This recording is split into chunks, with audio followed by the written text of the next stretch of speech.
everyone, Kalla here. Welcome to my live stream. Glad you could make it today. So today, it's more Catriel and the Millionaire's Conspiracy. Last time we solved the case of a not actually haunted house and a not actually stolen bank robbery.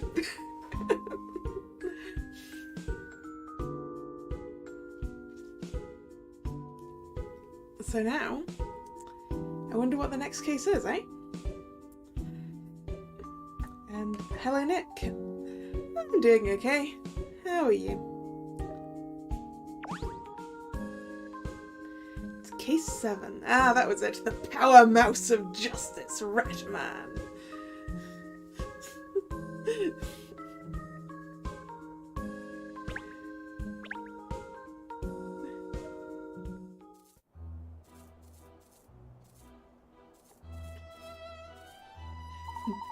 Your article interested in that and soon. Yeah, the Harveston event they announced, right?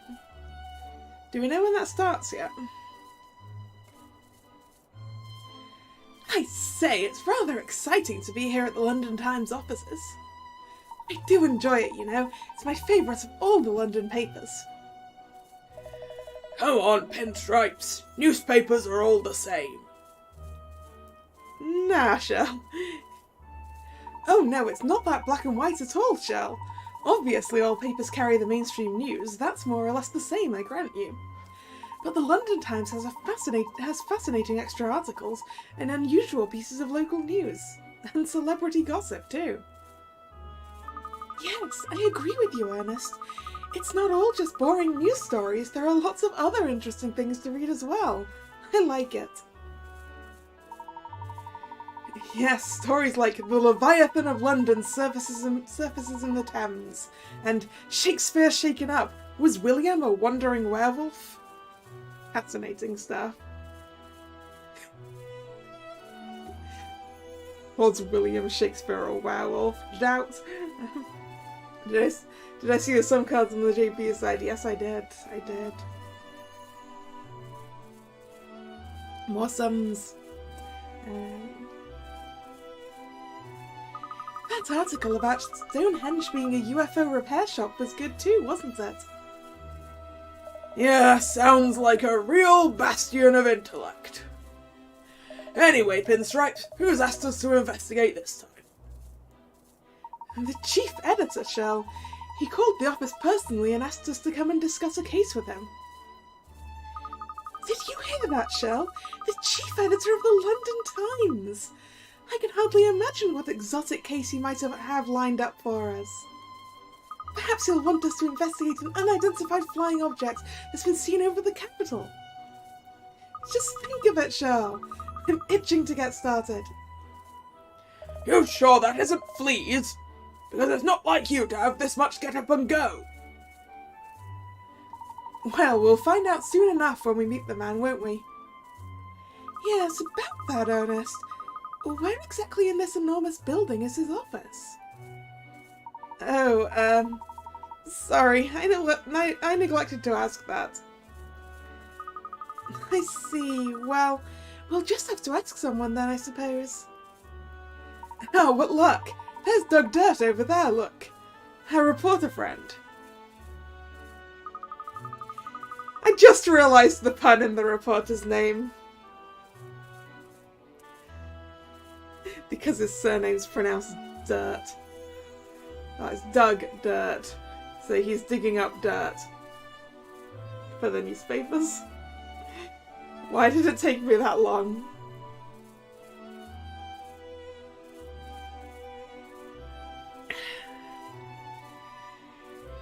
Excellent, he'll know for sure. Let's go and ask him.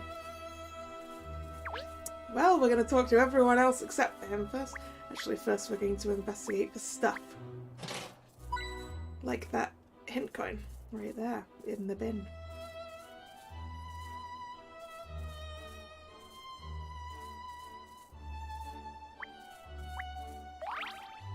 A plastic penguin! Aww.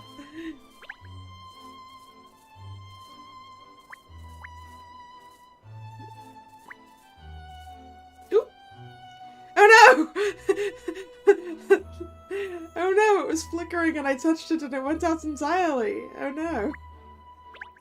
They say journalists never sleep. Perhaps if they turned the lights off, they'd have more luck.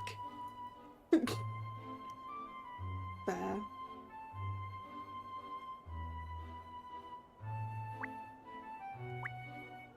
Just think, this is where the London Times is crafted every single day. The London Times, yeah.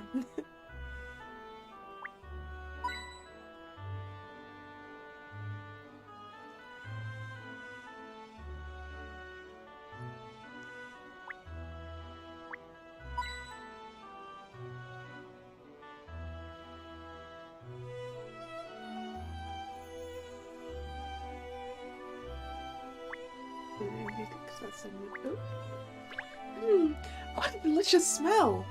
Sadly, it's coming from the restaurant next door.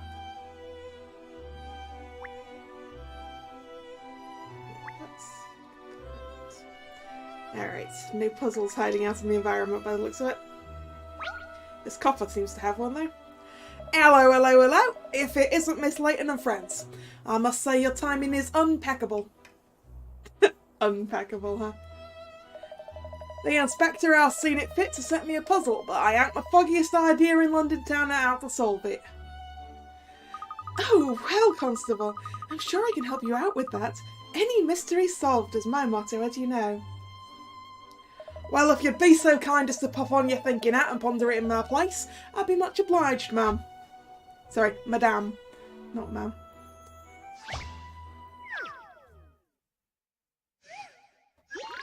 Document disaster.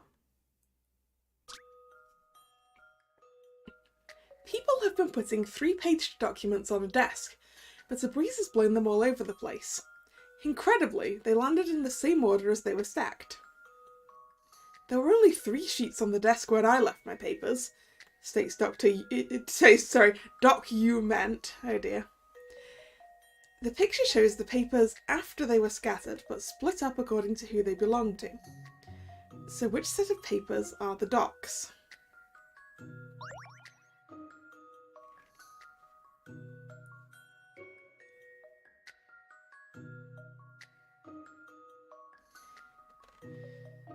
Right. People have been putting 3-page documents on a desk, but a breeze has blown them all over the place. Incredibly, they landed in the same order as they were stacked. There were only 3 sheets on the desk when I left my papers. That means that he was the second person to put things down? They landed in the same order. Ooh, switch screens. Interesting. Oh, okay. Okay, we need to use this.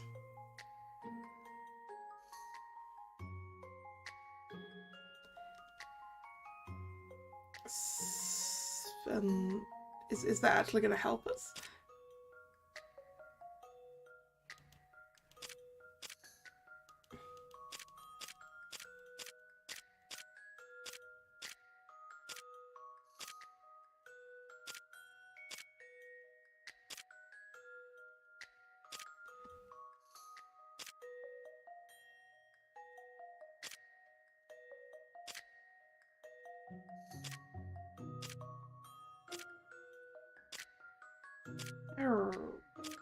Okay.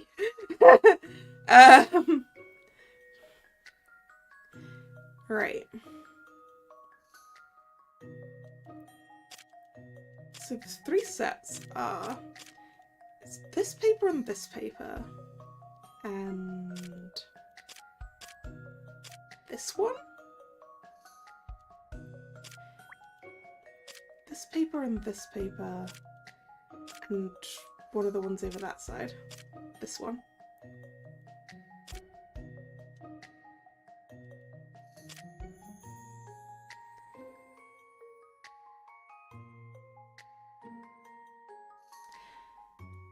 And those are the ones at the bottom of the stacks. but this one here is on top of this one here, which means this set here were there first. So the ones that were there second were the set including this, which is A. I think. Did I overthink that? I've seen how to solve this now. Any mystery or any puzzle solved. I got it though. You did it. Phew. Better close the window next time. Alright, it was. Yeah, okay, I was going about it the right way. Cool. Cool. There! Inspector Hastings' little conundrum is all cleaned up for you. Sorry, all cleared up for you. Sensational, madame. Simply sensational. At last I can head back to the yard with me head held high and tell the inspector I solved it all on me Todd. Well, that would be lying, PC Beat. You didn't solve it all on your Todd, I solved it for you.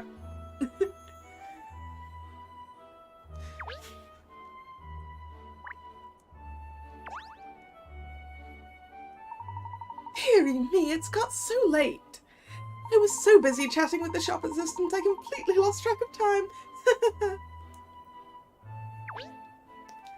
Alright, now I gotta talk to Doug Dirt. Good evening, Doug. Well, hello there. What a coincidence this is. Not really. The chief editor asked us to come, you see, and you work here. Really? I mean, I know I work here, of course, but the chief ed asked for you, did he? Interesting. I never heard anything about a case of private eye I'd be investigating. Well, would you mind telling us where we can find him, please? Delighted to, I'm sure. Unsurprisingly, you might say the editorial office where the boss works is on the top floor. I don't know why he's asked for you, but you know what we say here. Where there's a Layton, there's a story awaiting. Yes, well, thank you. I wonder what all this is about then. Very interesting indeed. Yeah, a Layton. You know, like the London Times.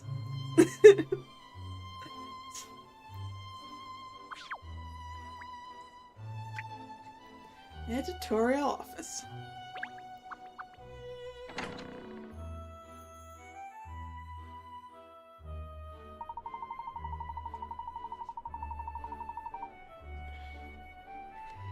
Gosh, so this is where it all happens.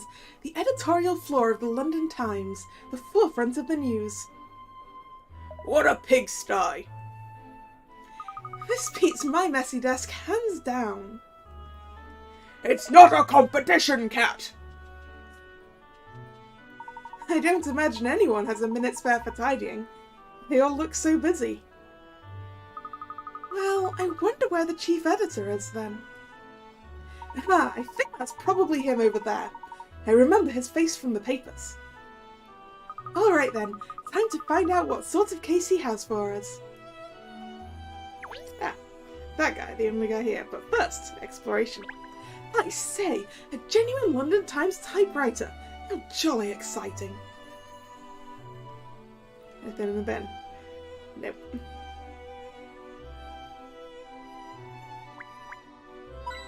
Hint coin. Ooh, something here. A well-clicked camera.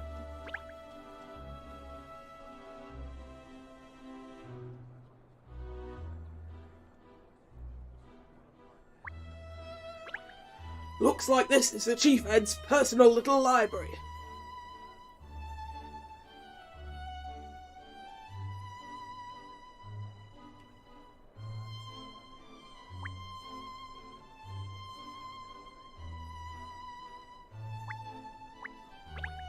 Look at all these pictures of famous people. This must be the desk of someone involved in celebrity gossip. Can't see any pictures in there.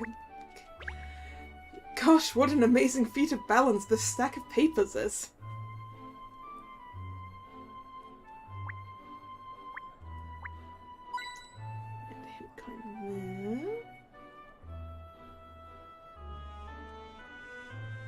Okay, I think that's everything we can find except the guy. Excuse me, are you the chief editor? Yes, that's me. Oh dear. Okay, yes, that's me. Taboris Lloyd at your service. As in tabloid. As in tabloid. Good pun. How can I help you? Oh no, don't tell me. You must be from the Layton Detective Agency. Good, I'm glad you're here. Yes, hello, Mr. Lloyd. I'm Catrielle Layton. This is my assistant, Ernest Greaves, and my trusty canine companion, Shell. So you're Catrielle! Oh well. Your name is hot on everyone's lips at the moment, it seems. I had no idea you were such a young, beautiful woman, though. Oh, wow. Yes, people do say that about me. That's right, Cat. It's all about being modest. And that's not all they say about you, apparently. You can solve any mystery. So I've prepared a little brain teaser to test you out. Will you give it a go, will you? It's just one puzzle, say you will.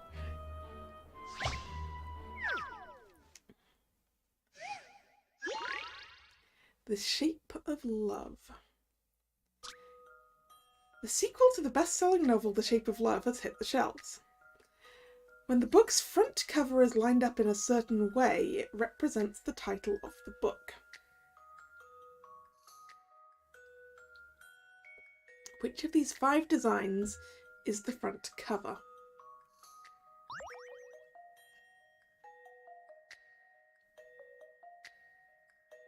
That would be the one that makes hearts when you have them all lined up. This one.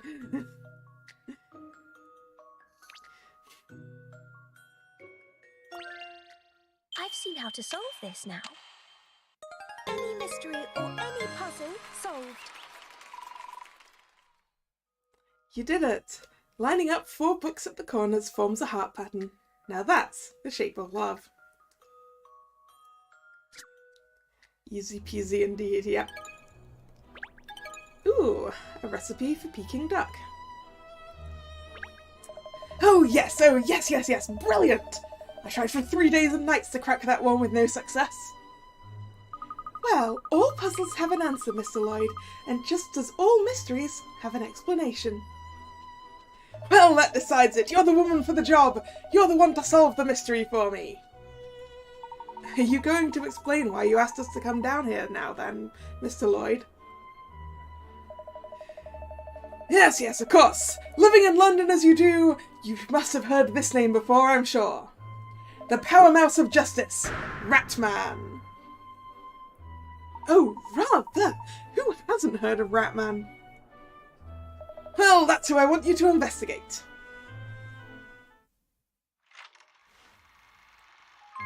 Case 7. Ratman returns.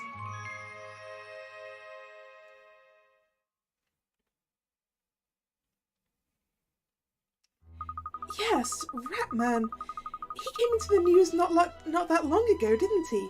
The Mousterious superhero of London. Mousterious? London has superheroes? Now I've heard it all. Oh, Ratman is spiffing, Shirl. Simply spiffing. I'm a huge fan. You and me both. The Power Mouse of Justice. Just hearing that gets the blood pumping, doesn't it? How did I know these two would hit it off? Well, like I said, I've heard of Ratman, but I don't know much about him. Oh, I can tell you anything you need to know. He's a champion with his own brand of justice for all those low-life criminals sullying our streets.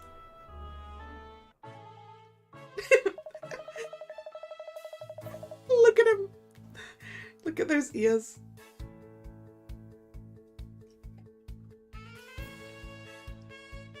It It was about a year ago that we had the first reports of his appearance.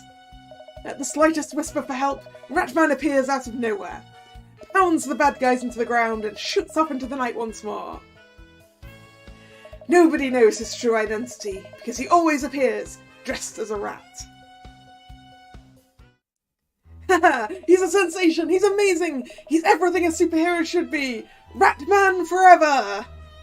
Which is another Batman movie pun. It's his secret identity that makes him so awfully enigmatic, isn't it? So captivating, so swagger. Oh, right. Just try to remember he dresses as a rat, The problem is he's disappeared. There's been no sightings reported for 3 months now. Yes, I'd noticed there had been no articles about him recently. I was wondering why as it happens. So were we, and here at the London Times, we've looked into it, believe you me. But as ever, the Power Mouse is shrouded in mystery. No one knows where he's gone, or the reason for his disappearance. And now you'd like me to investigate? Yes, exactly! Will you do it? Will you?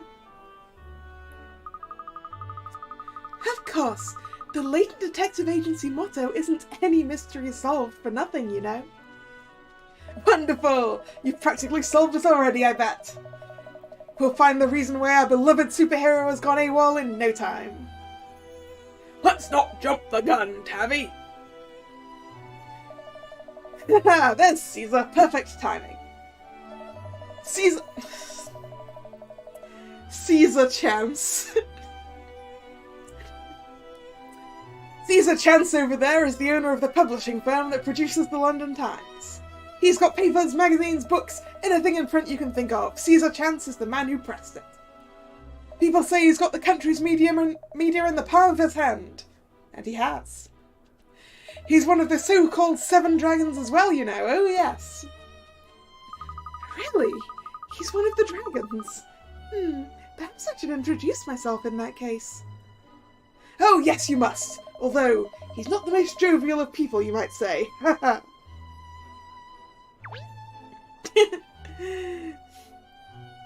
He's like a stick. I guess like a match. Like stick, head. Sorry, you Ratman.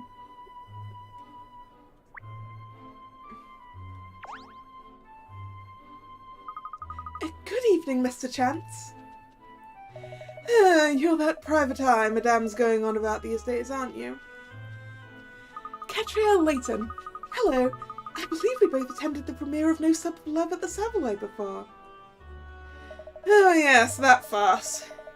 When the final scene of the film went missing. And I hear you've been involved in a number of other cases since then. The rumours abound. Anyone else's hackles up yet? So, Tab, you're really going through with this private eye idea, are you? You can't just give up on Ratman, can you? I'll never give up on him. The public will never give up on him. He's the guardian of the night, the paragon of peace, the power mouse of justice. I don't know what all the fuss is about. Oh, come on, Caesar. You're always so lukewarm about things. And you always get so hot under the collar, Tab. Well, I can see you two are obviously more than business colleagues. Have you been friends for long? Me and Caesar go all the way back to senior school. I never imagined we'd end up knowing each other as long as we have, though. As you've probably realised by now, Tab is a unique individual. He thrives on making others happy. That's why I gave him the job here. I knew he'd be a good editor, and I wasn't about to let the tabloids have him. Along with the news every morning, I aim to deliver a smile onto the face of every London Times reader out there.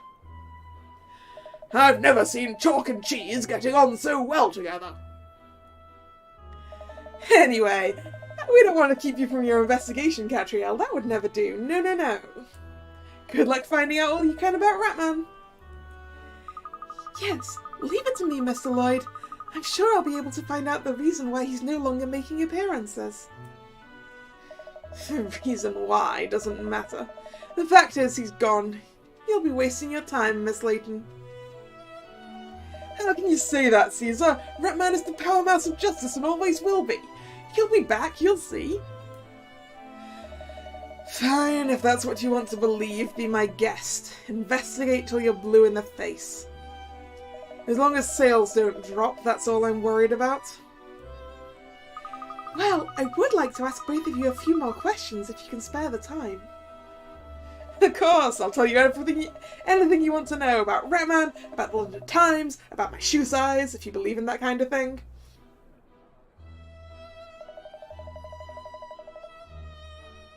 Well, Tab might have time for that nonsense, but I don't. Oh, come on, Caesar, you can spare the lady a few minutes, surely. Alright. Poke poke, Mr. Chance. Would you mind telling us what you know about Ratman, Mr. Chance? Alright, nothing. Yes, I'm definitely getting the impression that you're not one of Ratman's biggest fans. Obviously, Ratman was a big deal for London. It wasn't only the paper we featured him in, we did exclusive features in some of our magazines as well. Ratman's flavour of the month, and I'm grateful for what he's done for us, but people will get bored of him. It's all Ratman, if it's all Ratman, Ratman, Ratman, he'll lose its appeal. Oh yes, I know exactly what you mean. You can't eat the same meal every day, no matter how delicious it is. We should forget Ratman, we should be looking for new news, not old news. Seriously, Tab, how long are you going to keep pursuing this childish superhero nonsense? Caesar, Ratman isn't nonsense, he's hip, he's cool, he's wicked, he's sick.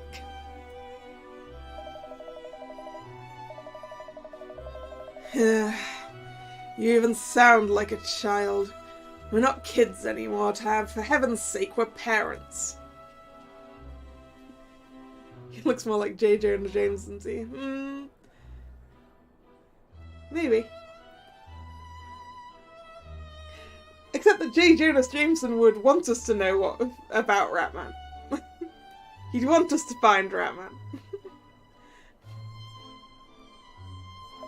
Parents can still be into superheroes. In fact, parents need superheroes more than anyone. They just don't enough hours in the day. They really are at loggerheads over this, aren't they? They've clearly been friends for a long time, though. I'm sure most of it is just banter.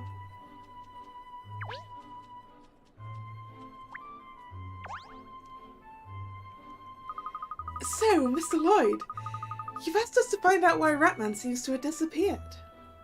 That's presumably because you idolise him and you want your superhero champion back? Well, yes, of course. I mean, I am a die-hard Ratman fan and I don't mind admitting it. But there is more to it than that.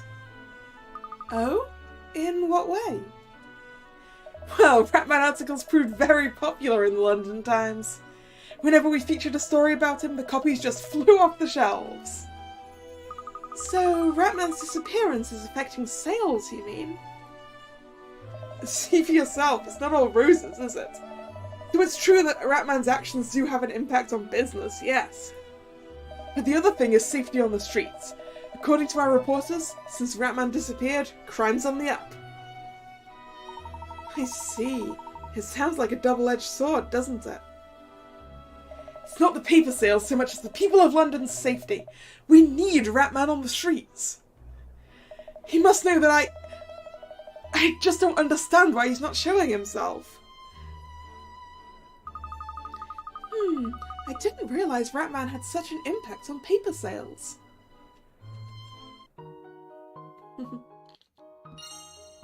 Paper and magazine sales. Bloop.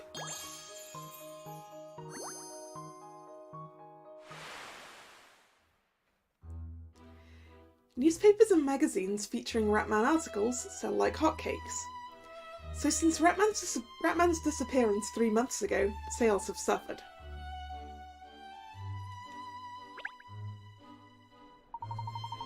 Well, thank you, Mr. Lloyd and Mr. Chance, for your time.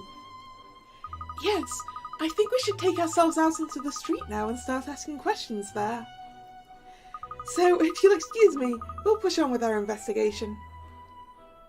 Yes, yes, brilliant. Go and do what you do, Detective. Answer the Ratman riddle. Waste your time if you want to. You won't learn anything.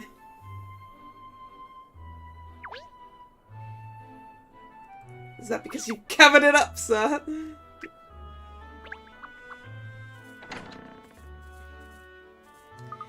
So, what are we really hoping to find out about Ratman here? Who is he, first of all? And why does he do all of this superhero stuff? That's the point, Shell. Nobody knows. It's all a big mystery.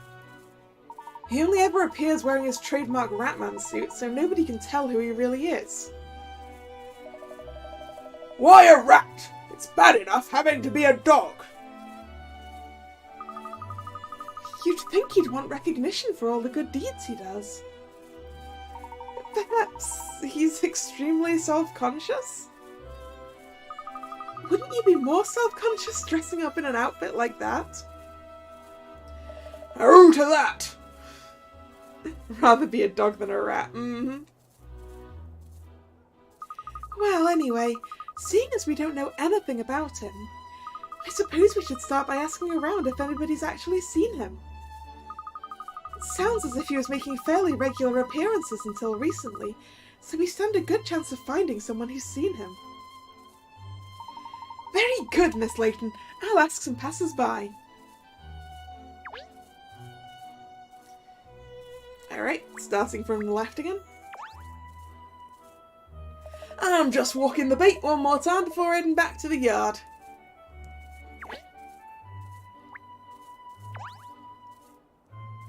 Oh, dearie me, you are busybodies, aren't you? Now, what are you up to today, Another case, is it? The old gossip. Her curiosity could kill her, eh, cat? We're actually investigating Ratman at the moment. Dear me, whatever next? Ratman, you say? I don't suppose you know his true identity by any chance? Sure she does, cat. She probably knows how to make perpetual motion work, too. Oh, I'm sorry, my dear. I only know what I've read in the papers. I see. But you sound like you're a fan anyway. Oh, well, it's hard not to be. I mean, it's such a juicy story, isn't it? Someone must know who the mysterious hero is. I always made a point of reading the special features they did on him in the London Times. Oh, I didn't realise you were a Times reader, Mrs. Riddleton. Oh, dearie me, yes. I read lots of papers, I'll have you know, young man. But I do enjoy the London Times especially. Always lots of juicy tidbits in there. Celebrity romances, strange creature sightings. Oh, it's what keeps me going. Yes, I quite understand. There was a magazine by the same publisher that had a feature on Ratman as well. I snapped it up, I'll tell you. Oh, I do hope they keep coming up with all these delightful stories.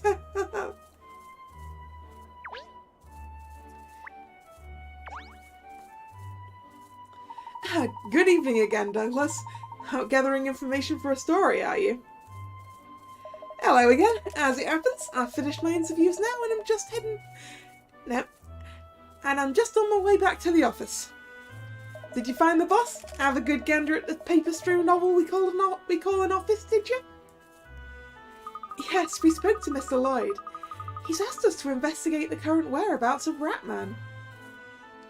Oh, so that's his game, is it? You know, it was yours truly in charge of the Ratman stories, when he was still about. Ah, so you can tell us about it, Doug. So you mean you've met him then? You've met Ratman? Of course I have, dozens of times. Although that being said, he is an elusive fella who slips away as soon as he's done with his work. So meeting him takes some doing. Wow, dozens of times? That's simply spiffing. I can't very well write stories about something I haven't seen, can I? Whenever Ratman shows his tail, old Dougie's on hand to capture the tail. Gosh, you're just like a superhero too, Mr. Dirt. A rhyming one. Yeah, not me, lad. I'm just the one that gets it out there to the public. Except, of course, that Ratman no longer seems to be around. Except that indeed, miss. London without rats just ain't London. Of course, we've conducted our own investigations into the disappearance of our rodent friend, but we've turned up nothing. Diddly squat. Yeah, we were rhyming tail with tail, which is not good.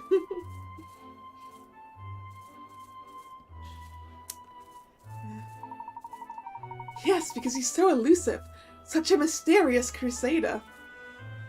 But have no fear. The people of London's voices won't fall on deaf ears. The rat will be back.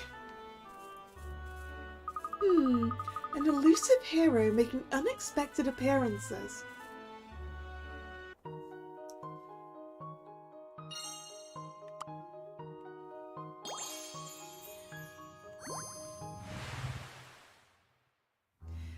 Ratman appears out of nowhere to save the day, then disappears again into the ether. Much like reporter Douglas Dirt, who covers the superhero's antics. We don't seem to have found out much of any use about Ratman, do we? No, it's hard when you're trying to find out about someone who does their utmost to remain a mystery.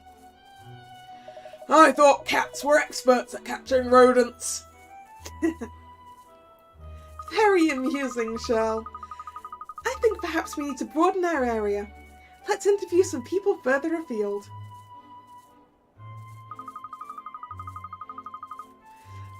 I'll replace my pet dog with a more useful cat as a last resort.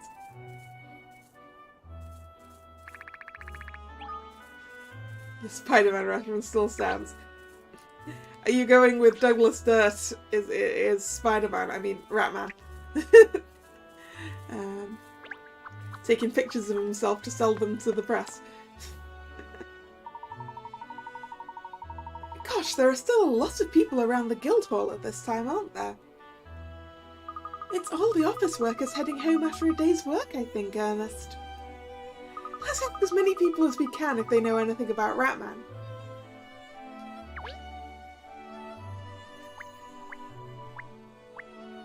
Hint coin.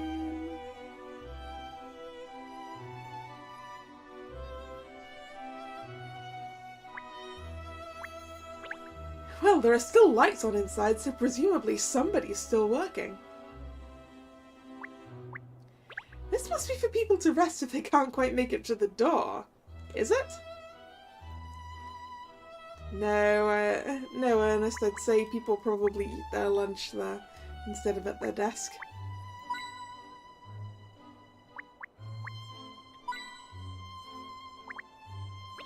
The canteen in Guildhall is excellent, you know. That's service, good value for money, and delicious food.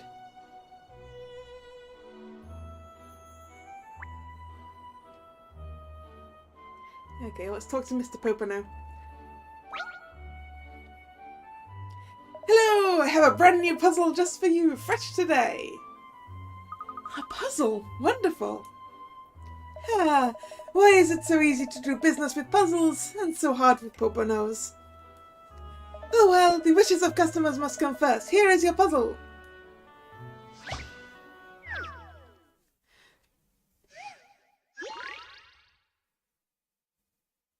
A question of sport. There are pictures stuck up that represent success and failure in two different sports. The picture on the left shows success and the picture on the right shows failure. Each of the sports are viewed from the side in the same location. The pictures at the top represent football, but which sport is represented by the pictures at the bottom?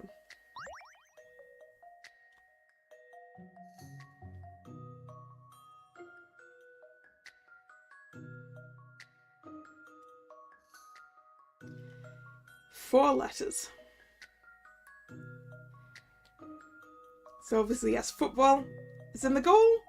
Good. It's not in the goal. Bad. But this one, absolutely nothing. Good. Ball. Bad.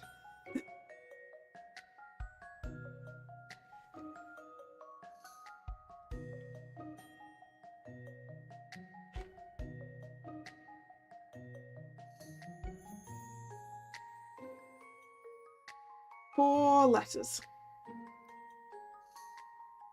Four-letter sport, huh? Golf. It's gonna be golf, isn't it? Because in the first one, the ball is in the hole. Yeah. It's gotta be golf, right? This is an interesting one. Any mystery or any puzzle solved. You did it! Hole in one! When you're successful at golf, the ball is in the hole.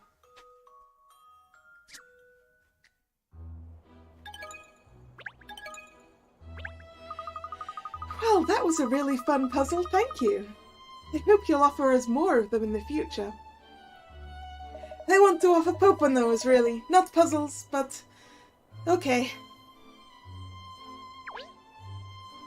Okay, then let's talk to Mushroom Head. Excuse me, sir. I was wondering if you could help us. Have you ever seen Ratman?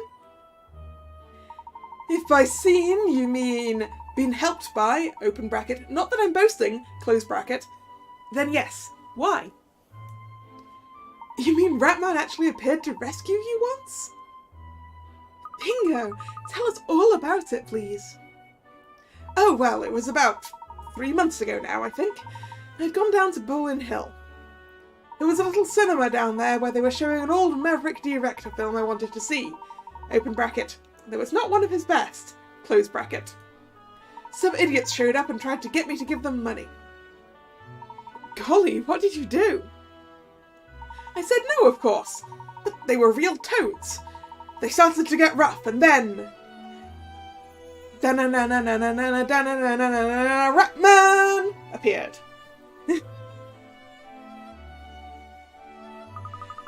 He saw them off for you?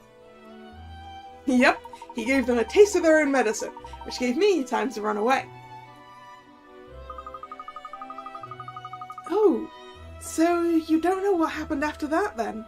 With Ratman, I mean. No, I legged it out of there as fast as I could. I suppose I should have said thank you, really. Oh well. So that was in Bowling Hill, you say? That's right, that's what I said. Apparently he pops up there a lot. Yes, I've heard that Bowling Hill isn't the nicest part of town. Lots of petty crime there, they say. Yep, I'm not going anywhere near the place ever again. If you end up going there, you'll want to be very careful. Thank you for the warning and the very helpful information. So Ratman often appears in Bowling Hill, does he? Yes, that's useful to know. There could very well be other people there who've met him. Let's head that way now and see what we can find out. I mean, actually, let's talk to her first. To Hessie. Excuse me, Hessie, sorry to bother you, but have you heard of Ratman? Oh, Ratman? Yes, I have, I think. Yes, I read about him in the, paper. I see. So, you don't know much else about him, then? No, not really. Obviously, as a public servant, I want to learn from his example. I mean, you know, helping the people of, London. You mean you're the sort of person who's quick to step in and lend a hand when a member of the public is in trouble? Oh, well, no. I mean, I was thinking I should start, bodybuilding. Bodybuilding? It's not a question of physical strength. You're perfectly capable of helping people as you are, I'm sure. Oh, I don't know. If you don't have strength, you need speed. And, well... Aw, Hetty. Sorry, Hessie, not Hetty, isn't it? Okay. Go by bicycle. To Bowling Hill. A town within London that's on a steep slope. Always dark, dingy, and dubious.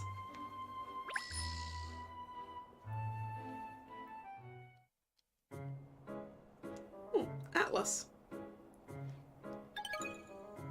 You've arrived at Bowling Green. Bowling Green. Well, this is Bowling Green, Miss Layton. This park is the start of the Bowling Hill district. Apart from that statue, which is impressive, there's not much here, is there? It's not much of a park. It used to be a thriving industrial quarter, miss, but now it's rather gone to the dogs. There are a lot of unsavoury rumours about the place, I'm afraid. About gangs and miscreants. We should be careful. Cat! Yes, sir? I get the feeling we're being watched. Watched? By whom? Oh no, we haven't been targeted already, have we? Run, Miss Layton, quickly! Rat boy. Hey, you! Leave us alone. Oh. You're Catrell, right? A detective?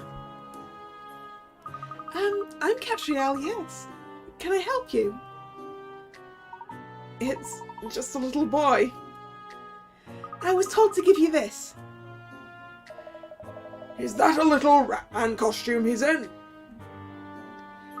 Oh, a note. What's all this about, I wonder? If you keep pursuing this case, you'll disappear just like Ratman did? Well... Is that just someone being a wag, or is it a bona fide threat? Things are starting to get interesting, boys. Weirdo. Tell me, did the person who asked you to... What did the person who asked you to give me this look like?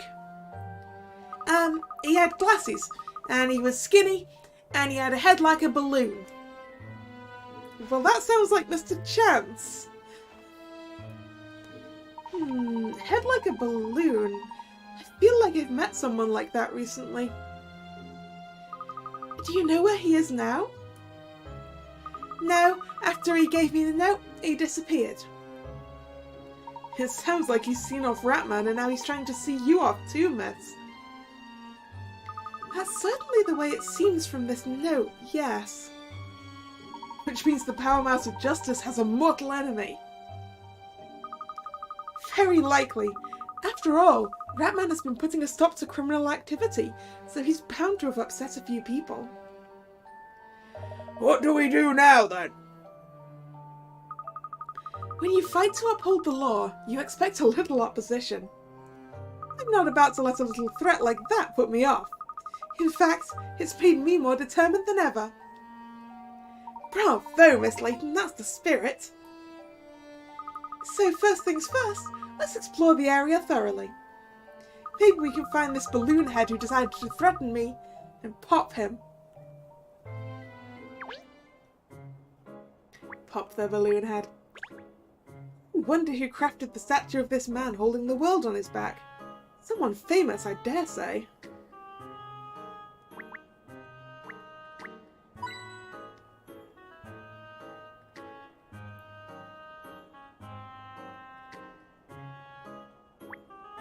Ooh, 10 hen coins.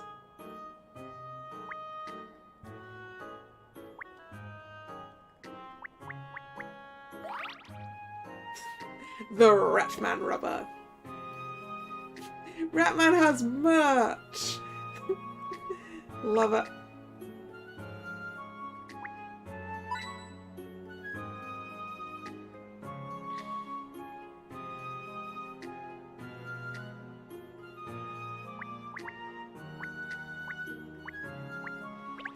That's a big tennis ball. I prefer one I can get in my mouth. Okay, we'll talk to Rat Boy again. Rat Boy's got a puzzle for us. Do you live near here? Yeah, just over there. I come to this park all the time. I love your outfits. Do you like superheroes?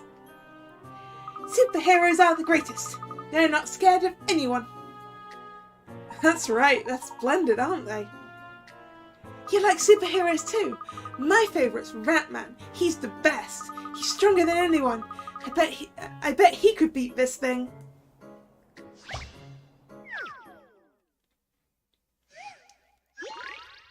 Core War. A big bad block monster has appeared. You can defeat the monster by destroying all of the blocks, but attacking blocks that are not core blocks does nothing. Selecting a core block, a block with a shining red orb, will destroy both that block and the blocks around it that have arrows pointing their way. Destroy all the blocks and set those poor chicks free. Okay.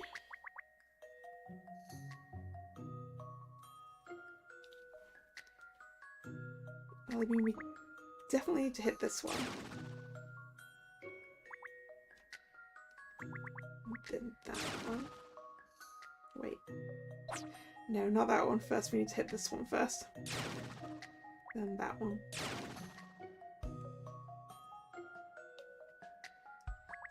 And this one.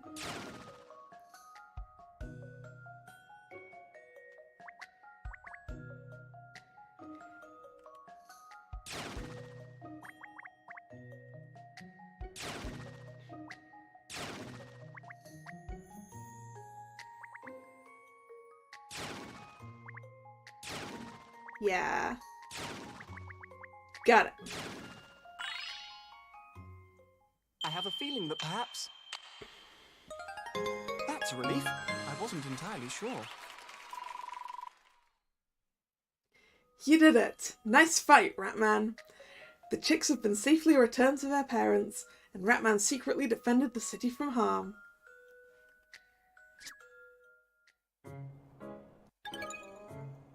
There! Good defeats evil once again. Wow, that was amazing! You're a superhero too! I don't think Ratman actually fights monsters though, does he?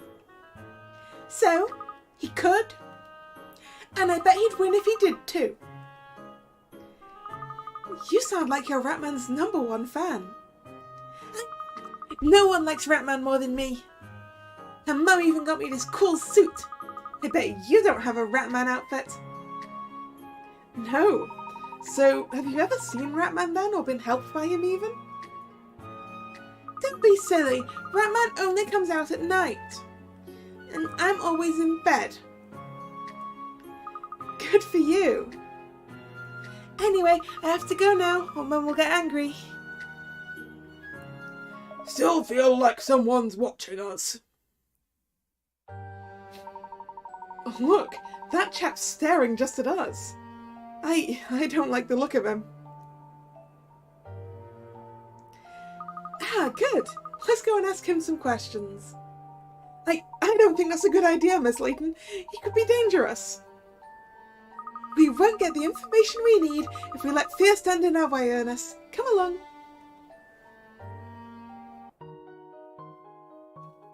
Midnight Superhero.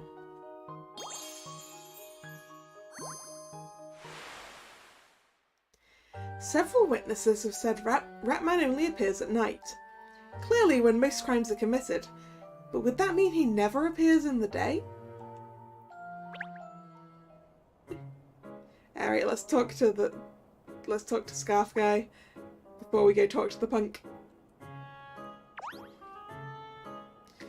What are you doing in this rundown shadow of former glory?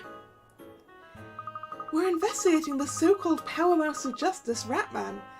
Have you ever met him? Never heard the name, that's all. Oh, pity. Now let me ask you a question.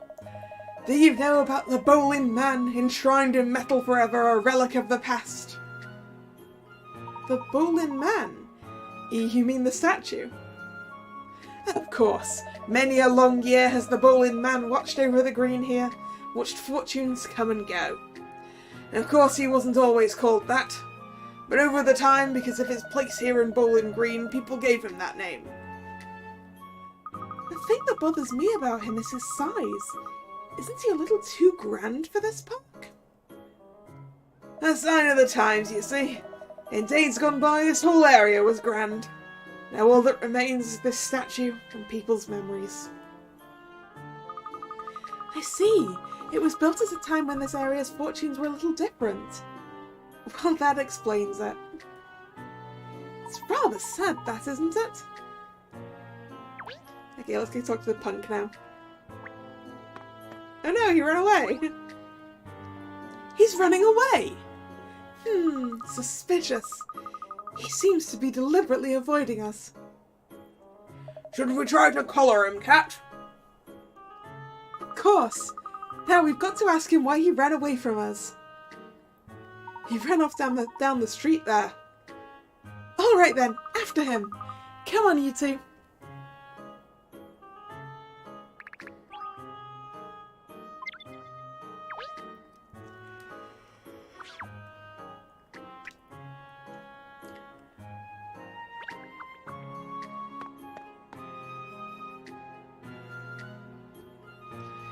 They don't believe in street lighting in Bowling Hill, it seems. No, apparently not. Most of the parts of town have excellent lighting at night. And look at all this litter. I'm afraid the rumours were right. This is not a nice area at all. Are you frightened, Ernest? Well, I wouldn't say... I mean, I'm just being alert. Are we really going to stop people asking questions, Miss? Definitely. After all, everyone keeps telling us this is the place where Ratman usually appears. So we've got the best chance of finding someone else who's met him here, haven't we? Hey, it's our sailor friend. But first...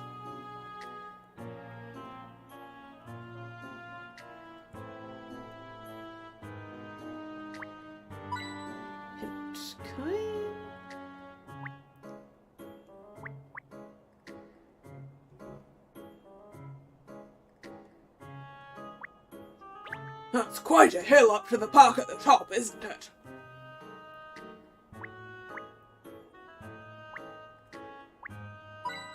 Coin. We haven't found a lot of puzzles in the environment in this case yet, have we? Oop. Into the trash.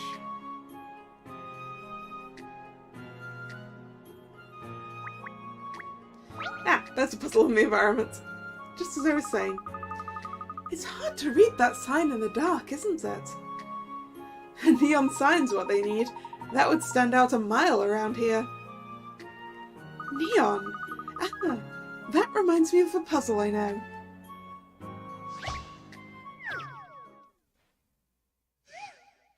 Neon lights. Here we have some neon signs. One of the three signs is still not switched on. Each sign contains two letters, which are lined up in a uniform way. What are the letters on the third sign? Enter the letters in the two boxes. You wonder how many puzzles there are in the game in total? Not a clue. Alright, so one of the three signs is still not switched on yet. Each sign contains two letters which are lined up in a uniform way. What are the letters in the third sign?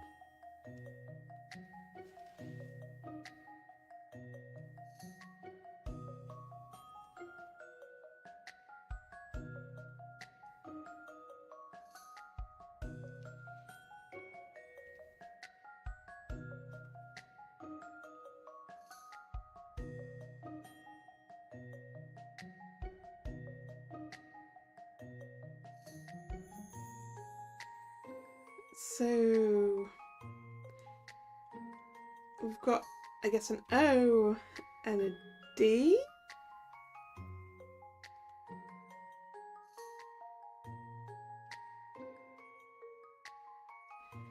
And like, we can have an F in here. Or a H. Or a T. Or an E.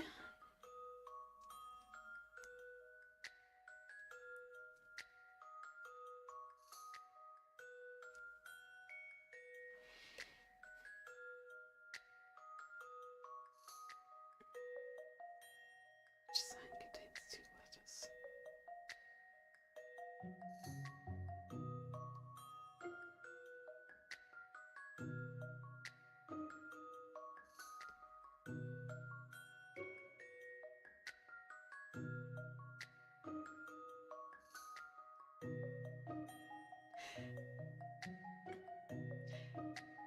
What are the letters on the third sign? How am I supposed to know what the letters on the third sign are when I don't actually know which of the possible letters here are on the first and second?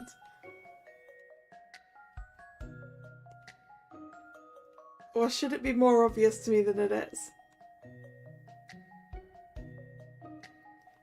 I think you could also have a J here, really.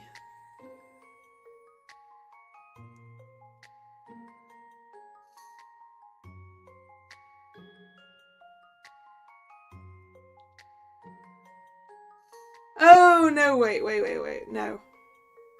No. Yes.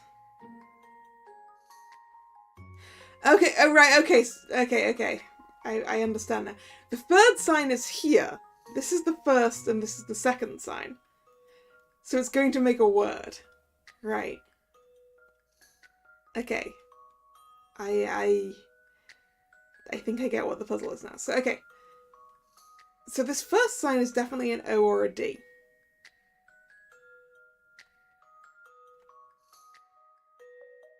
If it contains two letters, then it's an F and a J?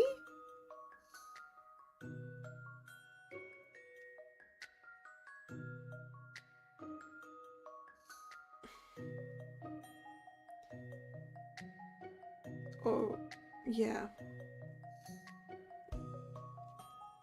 Yeah, if we only have two letters overlaid on one another, it's got to be the F to get both of these two.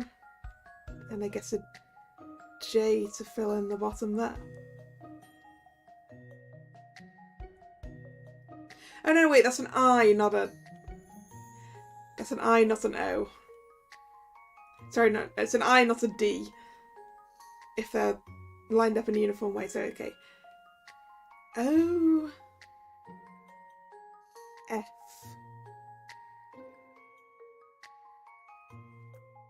It could be OFF. Off.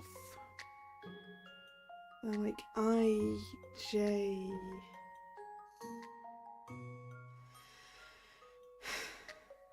Yeah, perhaps an F. But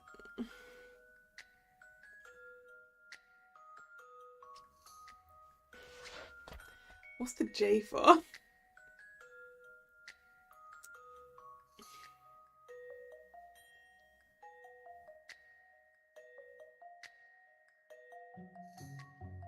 No, I need hints. I'm gonna need hints for this one. Try dividing up the shapes on the signs. That's not gonna help me. I need another one. What could be the letters displayed in each sign? Nope, let's have another one. Try cutting each sign in half vertically.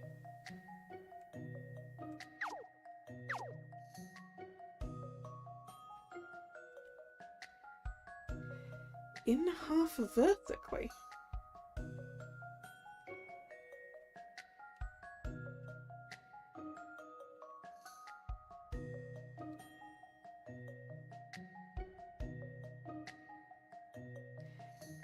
Oh, okay. It's not an O and an I or anything at all. It's C, D, E, F. C, D, E, F, G, H.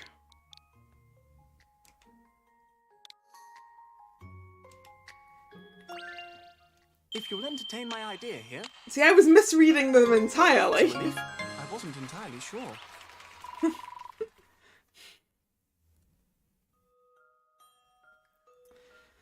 C, D, E, F, G, H. Now that the neon lights have been switched on, it's much easier to see the letters. Yeah. Yeah, it is.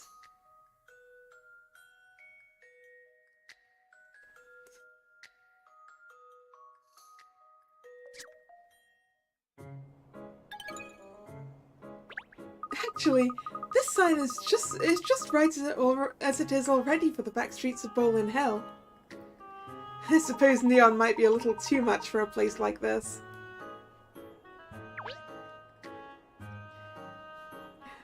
I'm sort of looking at like the mouse hole in the bottom of that place.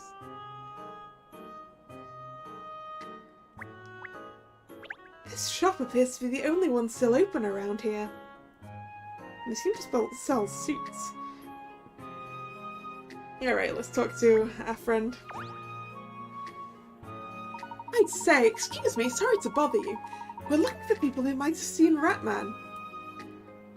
Ratman, you say, Fiend? Oh, aye. Many a time here in Bowling Hill.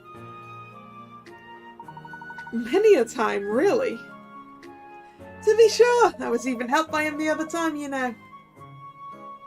Please, we'd love to hear about it if you don't mind. I don't mind one bit, miss.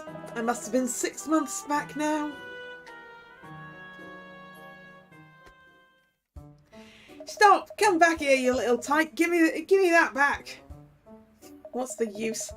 He's too quick for me. Where's someone to help when you need him, eh?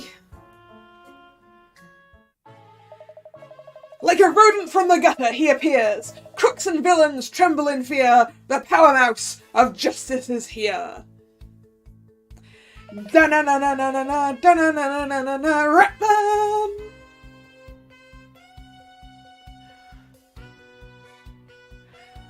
Nothing escapes these Murin ears. I heard your cries, I heard your tears.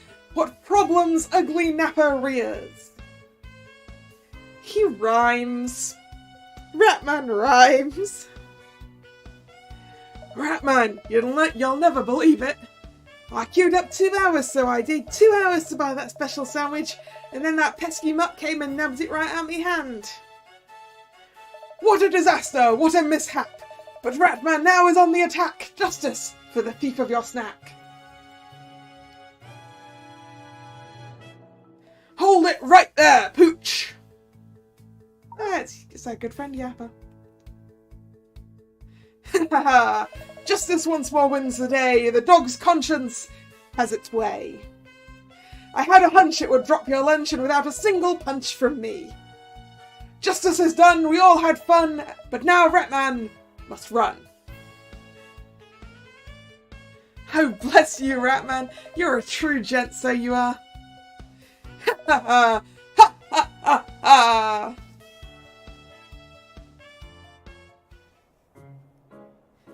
And that was that. I got my precious Sambo back, and it was all thanks to Ratman.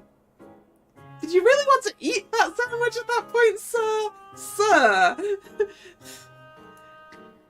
I had no idea Ratman helped people in sandwich emergencies. Ratman helps anyone who needs it. Only just lately, no one's seen him at all. I can't imagine what's happened to him. So even here in Bowling Hill, Ratman's not been seen for some time. Oh, but I've seen other famous folk around these parts, so I have. Really? Like who? Like that stinking rich fiend with the glasses. What's his name now? Oh yeah, that's it. Chance. Caesar Chance. You've seen Mr. Chance here in Bowling Hill, you mean? Aye, to be sure. Loads of times. Can't imagine what business the fiend has here, though.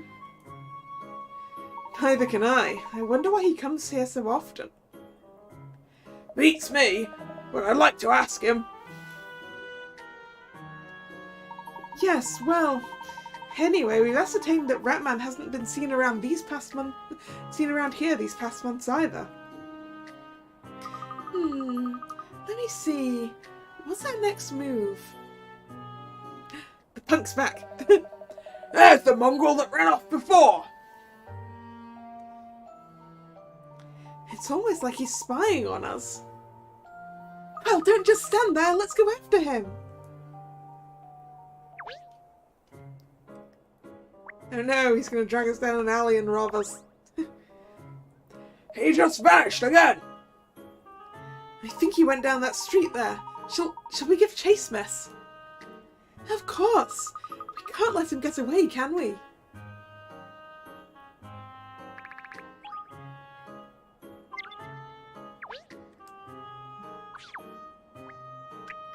A road to nowhere. A road to nowhere in the road to nowhere that is Bowling Hill. A dead end. As in a cul-de-sac. Or a one-way street. Well, not a one-way street, but you know. It's a dead end. A dark dead end. Yes, this is no place for the likes of you. His name is Mohican. Oh dear. Right, see you later, Nick. You don't want to be round these parts, lady. Not if you like that pretty face of yours, get it? Watch it, cat! He smells like trouble! I'm not scared of you. An English gentlewoman doesn't succumb to petty threats. Reckon you're pretty tough, do you? Run away while you still can, Miss Layton. Let me deal with this bully. Your knight in shining armour, is he, princess? I think I'm gonna blub. Alright then, if you want to save your girl, let's see if you can get your head around this puzzle. Punks in dark alleys giving out puzzles, eh? Dragon question.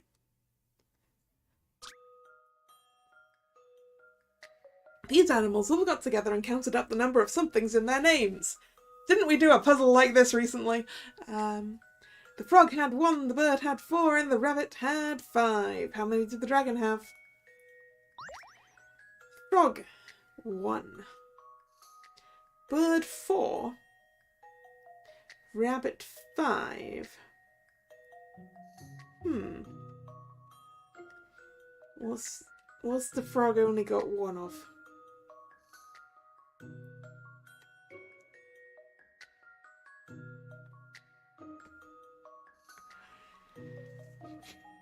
This isn't as easy as the last time we had a question like this.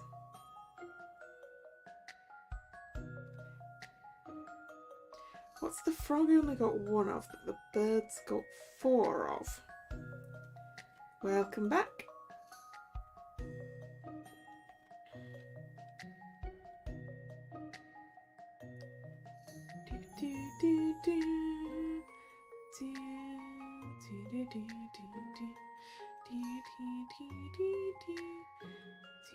Ah, okay. Wait, no. 4 though. No.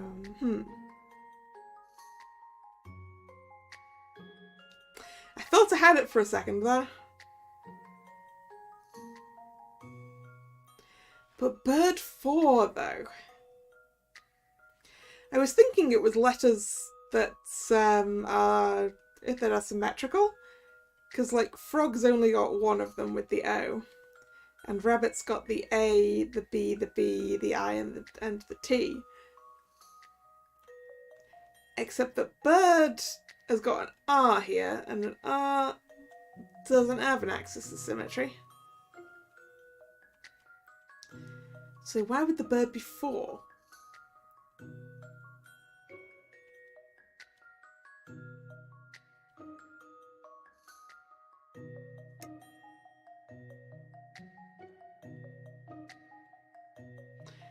Dragon would be 3 if that was the answer.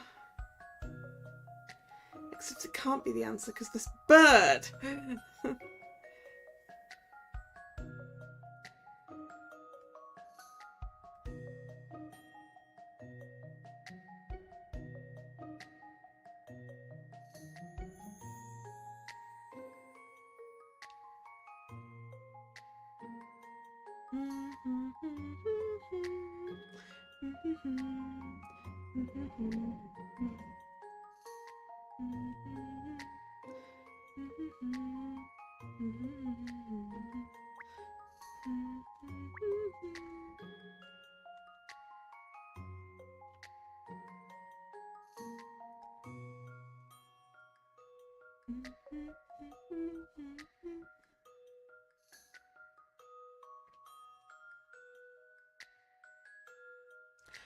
Ooh, wait. No.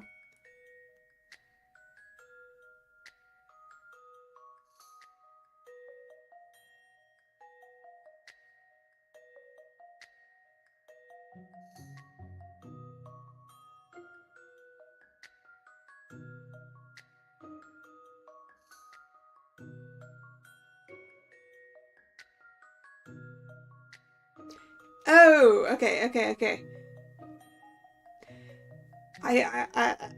think I have an answer. Right. I think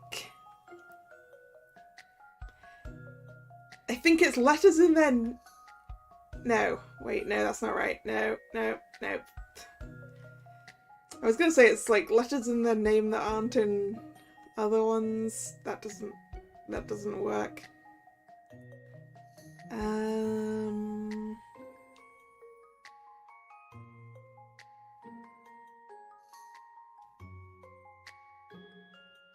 Letters in their name that are in bird. 1, 2, 3. No, that's only 4 for rabbit though.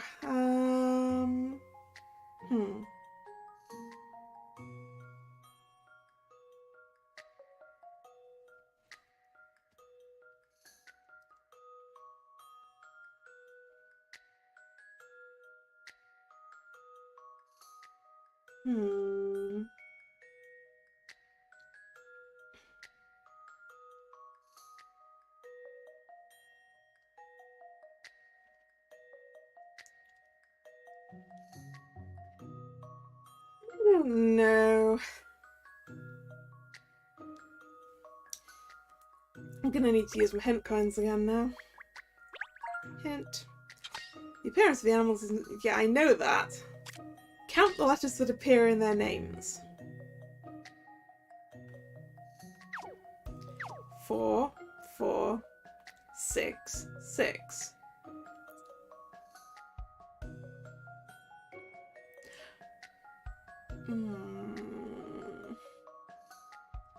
That's not helping me either. Continuing from hint 2, the letter you should be counting is D.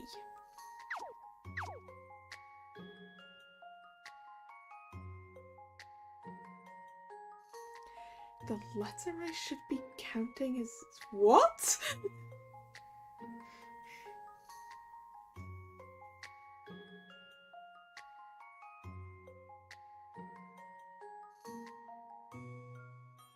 How does...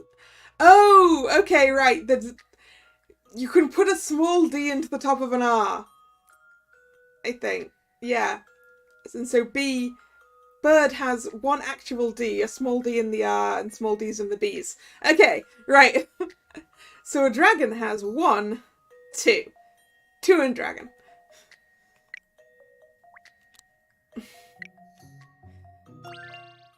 I've seen how to solve this now. And that's how it's done. I've seen how to solve this now. Yes, that's accurate. They were counting the number of D shapes in their names.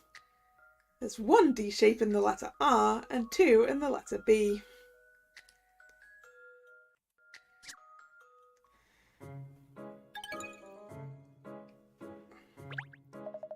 Yeah, not bad, mate, not bad.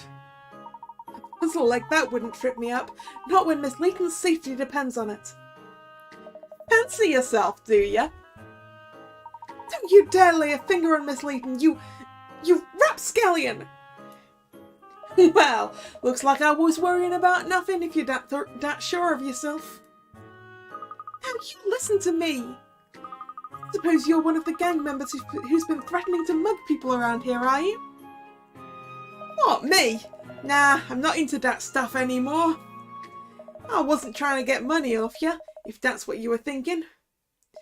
I was just trying to tell you to go home, right? It's not safe round here after dark, eh? What? You weren't trying to threaten us? Well, that did not come across. Sounds like he's not all bad, this guy. Maybe just a bit misunderstood. Heh, nice dog. He's well cute. Come here, boy. Let me give you a stroke. Oh, aren't you lucky, Shell? He wants to give you a stroke.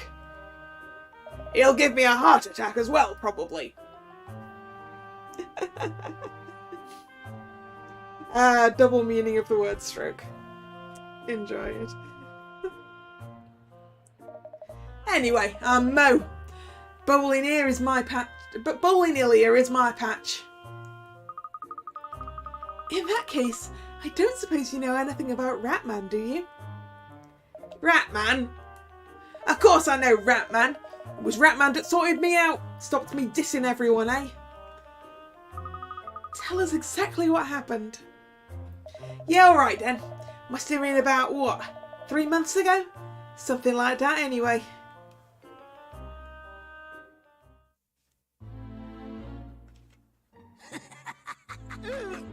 Please, be a good sport. All right, Bowlhead, give us your wallet. Stop, Hey. you goons.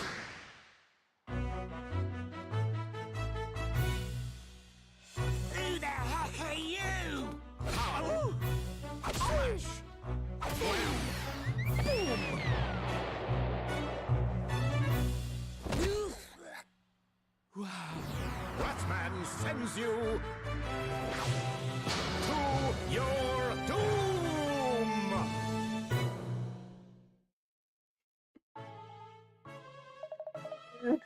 Yeah. It hurt when you hit the paving. That's what you get for misbehaving. This life of crime has to stop. It's hurting others, like your pop. You what? Hurting others? What are you on about, eh? Your mum and dad, my friend! You're driving them round the bend! Me mum and dad? Eh? I suppose they probably are worried about me. Your wounds will only need a plaster, but your parents' hearts approach disaster. Go straight, return them from Sorrow's Gate. Go straight? I don't know. He's gone too far. He's too late. Never. You can soothe their aching hearts by making 1 or 2 new starts. Perhaps it's daunting knowing the stakes, but I believe you've got what it takes. Alright, just stop rhyming, will ya, eh? I'll do it. Kiddo, I wish you every success, and now I have to run, I confess. Where are you going, Ratman? Tonight is a fateful night for me, the greatest event in my history. It's probably going to be. Goodbye, goodbye, now I really must fly. Ratman, come back! And I haven't seen him again since then. Last glimpse I had of him, he had a real hard look on his face. I reckon he was going after the big boys, off to take out the heavy mob he was, if you ask me. But doesn't Ratman always wear a mask? You want one of his sentences to rhyme with orange, just end with orange to see how he'll rhyme it. You probably deliberately won't end them like that for that reason. How could you tell what sort of expression he had on his face? And who do you mean exactly by the heavy mob?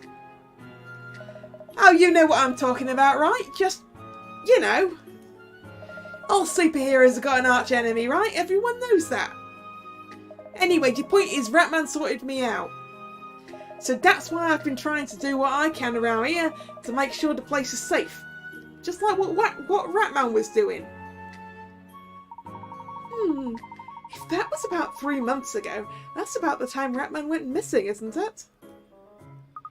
Perhaps somewhere around here we might find a clue as to why he's disappeared. Let's do a little more investigation.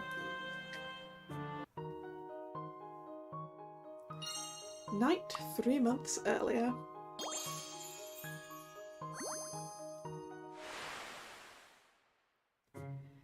Just before the last time he was seen, Ratman revealed that he was about to face a life-changing event. Could that be related to the threatening note Cat received? Before I have another look around here, I need another drink, and I will be back.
And I'm back.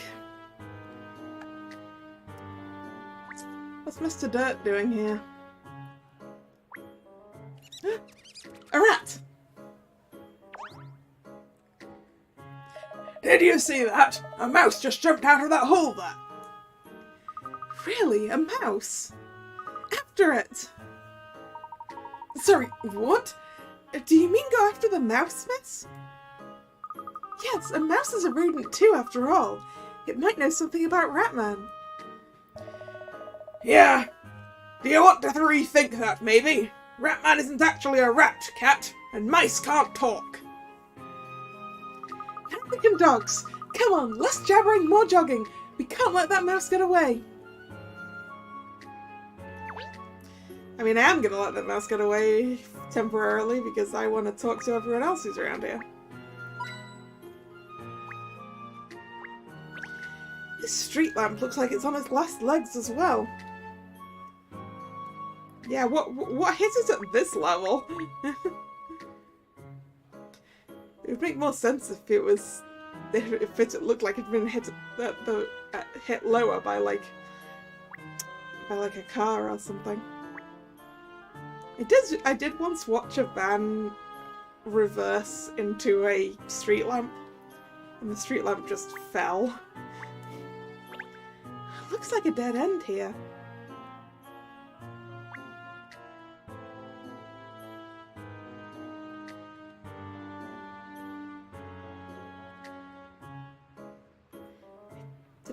I'm sure I had something around here. There we go. I wonder what's inside. Is it a factory or a warehouse or something, do you think? Look at all that old furniture. People should throw their old things away at the tip, not here.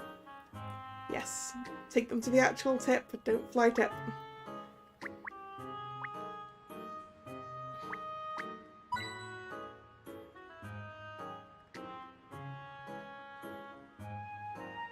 Ooh. That's a puzzle.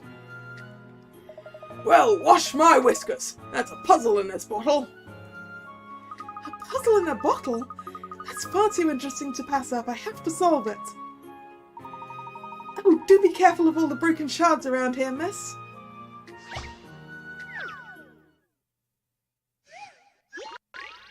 Colour confusion. This square has been divided equally by diagonal lines, and each of the sections has been painted a different colour. The top is red, the right is yellow, and the bottom is blue. Apparently, when the left section is painted, it will be a larger area than each of the other three colours. What colour is the left section?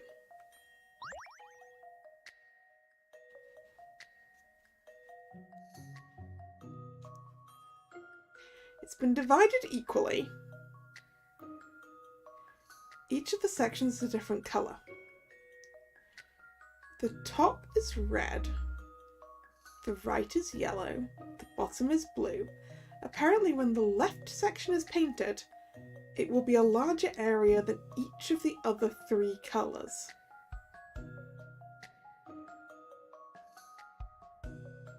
What?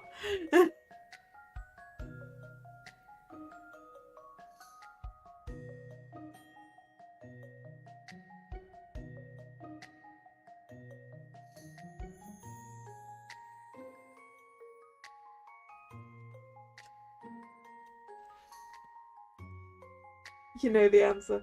I don't, so I'm gonna have to figure this out. Oh wait, switch screens.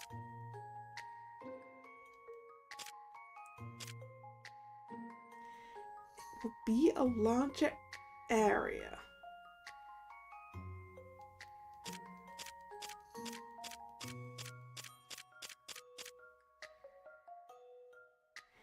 Than each of the other three.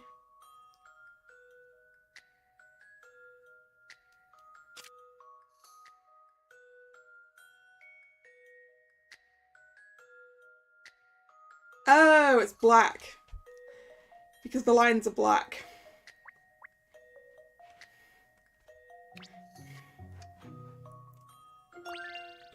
This is an interesting one. And that's how it's done. That took me longer than it should have done. You did it. The colour of the lines is black. If the section is painted in the same colour as the lines, the area will be bigger than the other sections.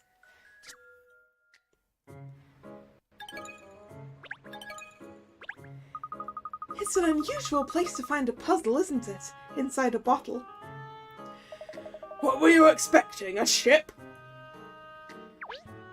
Alright, let's talk to old Yappa. Oh, isn't that stray over there the one you befriended before, Shell?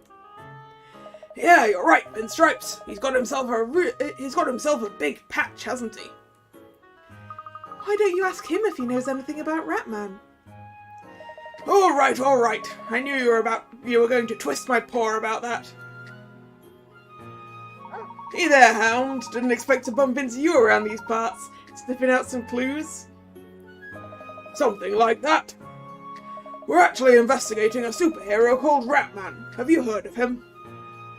Ratman? That weirdo who wears the mouse mask, huh? Oh yeah, I know him. Got burnt pretty bad once by that vermin. Ouch. Sounds like you're not a fan. You got that right, Hound. I just sunk my teeth into 3 days worth of grub when he showed up and ruined everything. Oh, you're the sandwich thief. Did you notice anything unusual about him at all? We don't call it thieving, Hound. Anyway, I did catch a scent. He didn't smell like any of the other humans that live around here. He had a different scent, eh? I know it's probably not what you were hoping for, but maybe that info will come in useful sometime. Hope so, anyhow. If you find that vermin, tell him something from me, Hound, because I want closure. Tell him that sometimes us dogs need a helping hand too, not just the humans. Got it. I'll pass on the message. Well, Shell, did you find out anything useful? According to my source, Ratman isn't from around here. Apparently he's got a different scent. Interesting. A truly doggy statement you got there. Good boy. So we can assume that Ratman comes from somewhere else then, despite all his appearances in Bowling Hill. Yes, perhaps we should widen our area of investigation. Right, then let's talk to Mr. Dirt. Haha, we meet again. We must stop bumping into each other like this, eh? Oh, Douglas. Yes, how funny. I always crop up when you least expect it, lad. So, what are you doing here? Working on a story, of course. What else? The last reported sighting of Ratman was near this very spot here. I see. So have you uncovered a new lead or something? Well, sadly no. No pertinent new information in that regard has come to light as such. However, it has emerged that some young hooligans around here were steered from their life of crime after their encounters with Ratman, so I'm writing an article about that. Entitled, I might add, Rats! The Power Mouse is gone, but his justice lives on. What do you think? Good, eh? Shall I talk to the punk again? Mr. Mohawk. I was into a load of stuff I shouldn't have been into, eh? Then Ratman came along and beat some sense into me. I owe him for that. That's why I'm helping keep these streets safe around here now while he's gone. He was a rat, and I'm like the pigs, I suppose. He clearly has his heart in the right place, but golly, the way he looks and talks are enough to rattle anyone. Okay, let's chase the mouse now. Is the mouse going to go into that mouse hole that's currently right behind Ernest? Mice are so quick. Where did the little thing get to? It would take us forever to find one little mouse mess. Don't look for the mouse, Ernest. Look for places where a mouse might go. Like that mouse hole over there.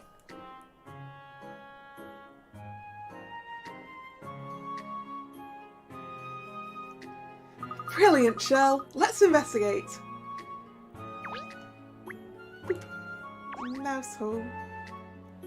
Yes, this will be where the mouse escaped to. He's very shrewd, our little shrewy friend. I mean, he's a mouse, not a shrew, Catriel. It seems to be some sort of shop inside there. A tailor's by the looks of it. Well, the lights are on, so I imagine it's open. Let's go in and have a look.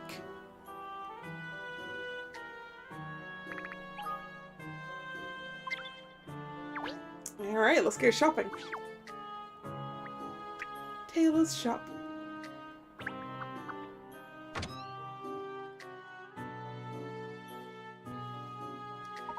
Gosh, look at all this fabric. And haberdashery, buttons, thread, sewing machines even. Look, what a delightful shop. I'd be amazed if anyone could find anything they need in here. It's all in a bit of a jumble, isn't it? I can see a Ratman mask over there. You know, after I stopped being distracted by the Singer sewing machine in the bottom right.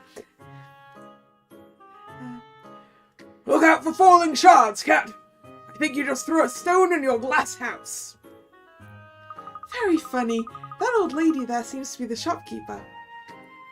Shall we ask her if she knows anything useful, miss? Yes, let's. And we can ask her if she doesn't mind us looking around in her shop, too. I mean, I'm going to look around first. old-fashioned farthings. Look at the singer! Ah, proper old... He's even got the foot pedal! Proper old-fashioned singer. This whole treadle machine looks like it's had a lot of use over the years. Yeah. Ah, I like it. I mean, obviously I prefer using an electric one, but visually, these things are just so good.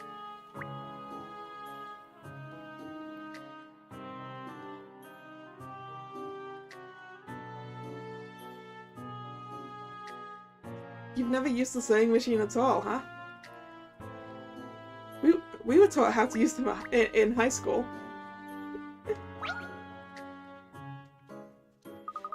Cutting cloth is a real art, I think.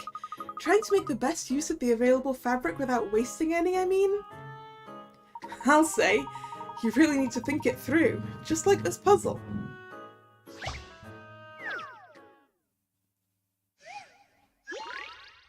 Shoe shuffle 2. The shoes by the front door are in a complete mess. Tidy them all up so they're in their correct pairs. Move the double-ended arrow between the various shoes using the directional buttons and select to switch the 2 shoes at either end of the arrow. You can switch left, right, or up, down, but you only have 8 shuffles in total to get everything straight. You had more trade school classes and a bit of cooking. We had so many different technologies. Because, like, yeah, we had food tech, so cooking, and then we also had textiles, where we learnt to sew, and we did woodwork, and, well, I say woodwork, it was called resistant materials, and it was woodwork and metalwork.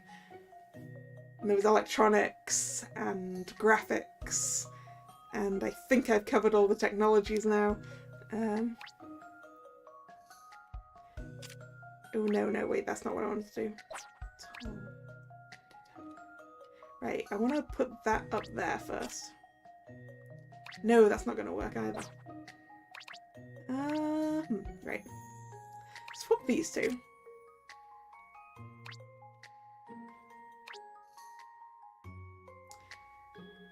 Bricklaying, huh?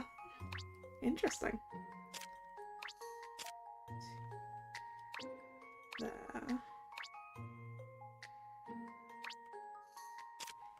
Put that up there. This here. That there. Oh, I'm short one move. Ah.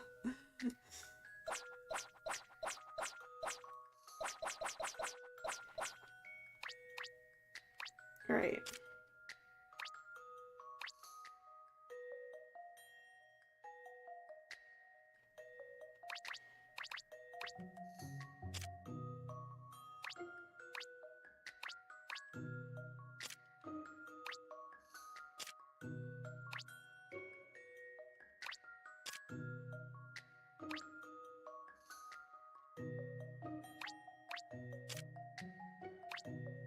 There we go.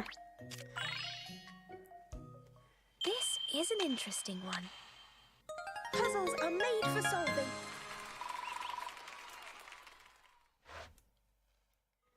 You did it! You wouldn't believe the mess this place was in just a few moments ago.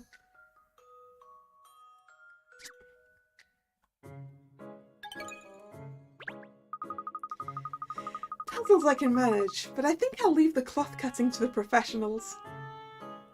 You're so wise, miss, and so clever.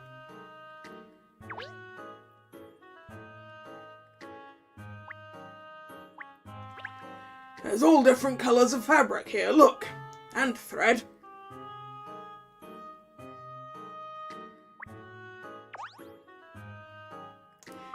This is a Ratman costume, isn't it? Oh yes, no question. Ratman wears a suit just like that. Well, what's that doing in here? Let's ask the shopkeeper. She may even be able to tell us who Ratman really is. Excuse me again. We haven't actually talked to her yet. Whoops. I was wondering if I could ask you about this Ratman suit here. Mrs. Slow, the tailor. About this Ratman suit here. Yes, I heard you, dear. I'd have heard you if you were on the other side of the door. It's just something I store here for a customer of mine. Oh, who would that be? I don't think I should be discussing my customers' affairs with complete strangers, do you? I don't want any bad blood around here. Oh, no, I suppose not. Spot on. All right then. Perhaps you could tell us how long you've been keeping it here for then. Would that be all right? I don't really remember, to be honest. Well, I suppose I almost do. About 3 months now, I'd say. And the person who left it with you hasn't come back to collect it? If he had, it wouldn't still be here, would it? I wish he would, though, frankly. I struggle for space enough as it is. I don't want it to stay here forever. A Ratman suit that was left here 3 months ago. And the person who it belongs to hasn't been back in all that time. It fits with when Ratman went missing. I wonder what on earth happened to him. A Ratman suit.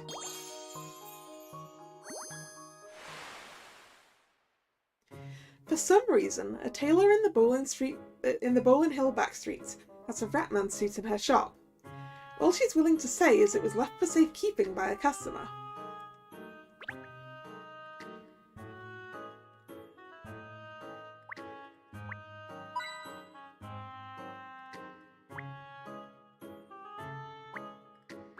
Ah, here are some of the tailor's finished garments hanging up, look! Alright, let's actually talk to the lady. Excuse me, could we ask you a few questions, please? Do you think she's a bit deaf? Excuse me! Shh! I'm trying to work out how to cut the right shape of fabric for this blank space. It's very complicated.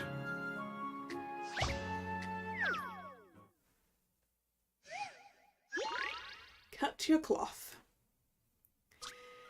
This 5-meter square of fabric needs to be cut for a sewing project. 1 3-meter square and 4 1-meter squares need to be cut from it. When marking out the cutting lines on the fabric, what's the minimum number of straight lines that needs to be drawn? Okay, if we're getting a 3 and 4 1s. So, in order to cut the 3, we're going to need 2 lines. 2. And I guess we turn the 2x2 that's left over at the top into the 4 1s. Which means we've got 2 more lines. So, 4 lines. 4 lines. Pretty sure it's 4.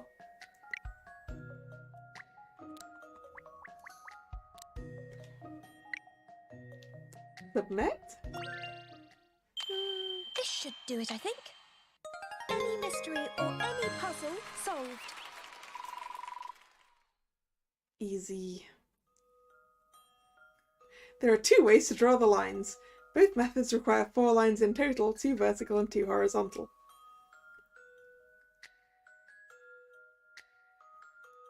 I wasn't going for any of those.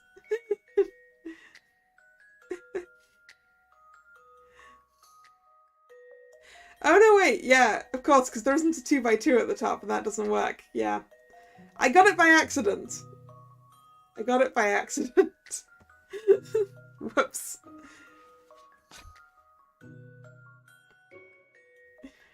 I wanted to put the 2x2 square up in the corner of that because I wanted to use the... My brain was like, must use the least amount of the cloth. Do I like Bloodborne? I have not played it and I'm probably unlikely to play it.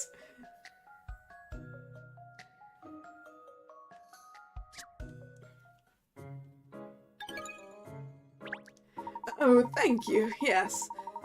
I think that will get me out of the woods, actually. Excellent. We're very sorry to disturb you when you're obviously so busy, but I wonder if you could help us. Tell me why you're here and we'll see. Well, the thing is, we're investigating Ratman. Rats?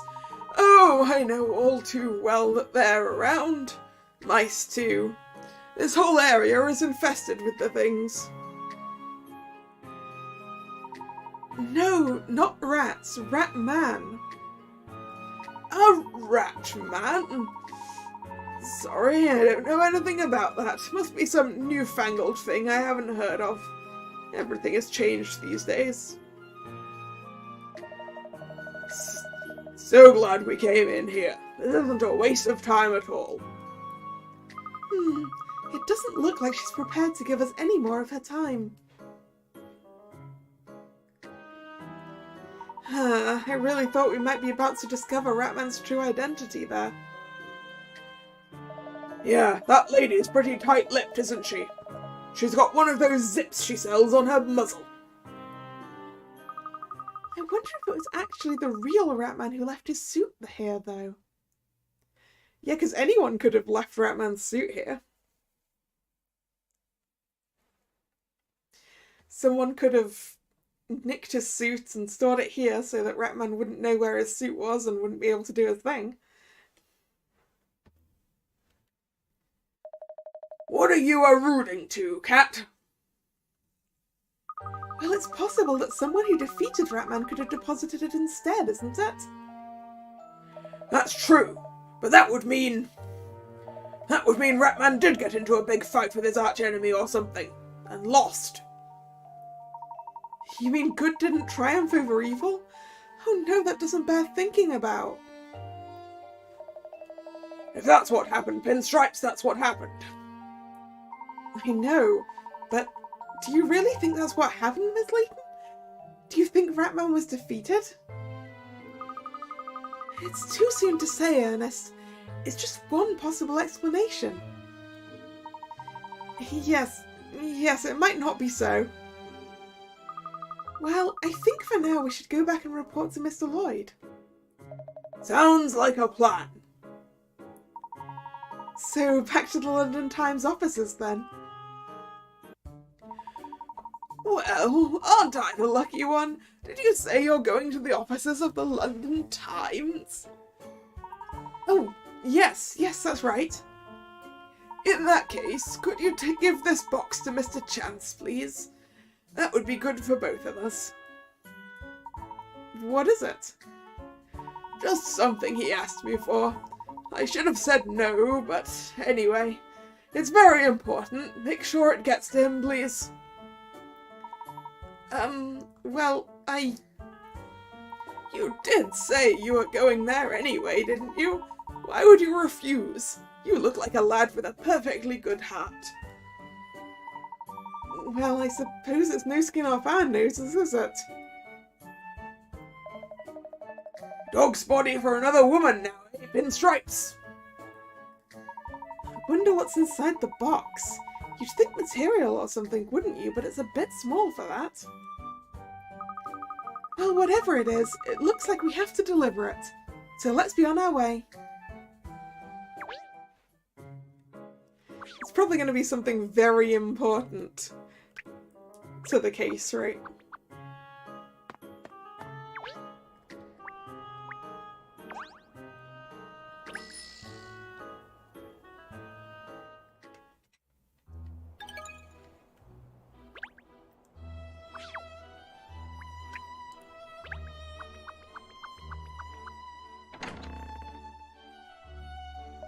It's as crazy as ever in here.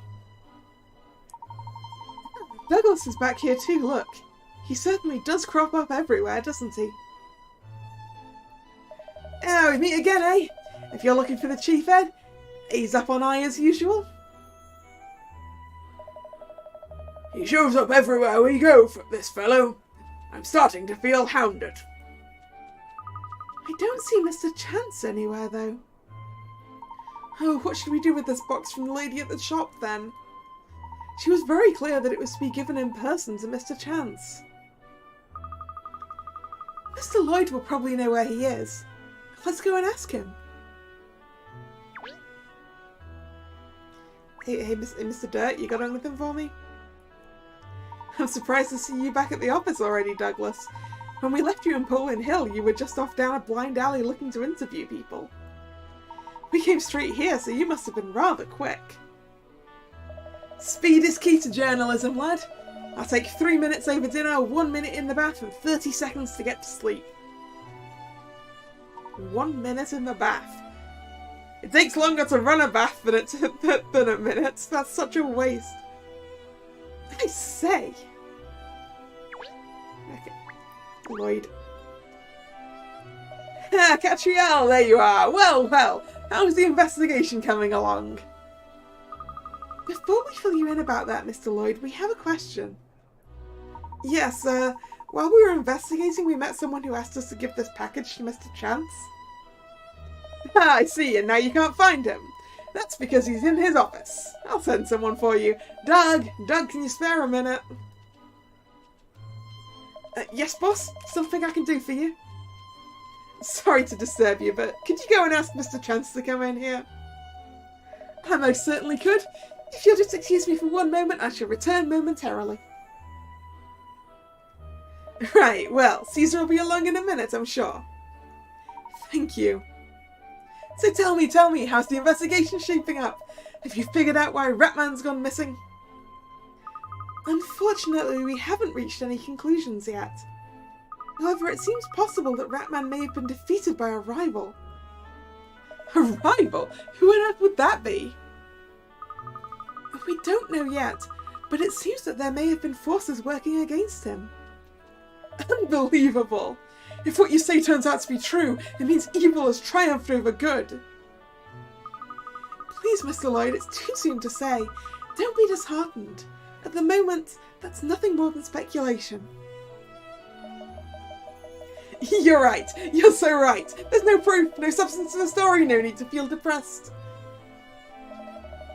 He's a real swinger, isn't he? I mean, mood swings, not. There you go. Mr. Chancey's just on his way down now. Ah, yes, thank you, Doug. Catriel, now you can give him that parcel. And apparently get a puzzle. Apparently you asked to see me. What's all this about, then? Well, during the course of our investigation, a tailor from Bowling Hill asked us to deliver something to you. Yes, here you are, Mr. Chance.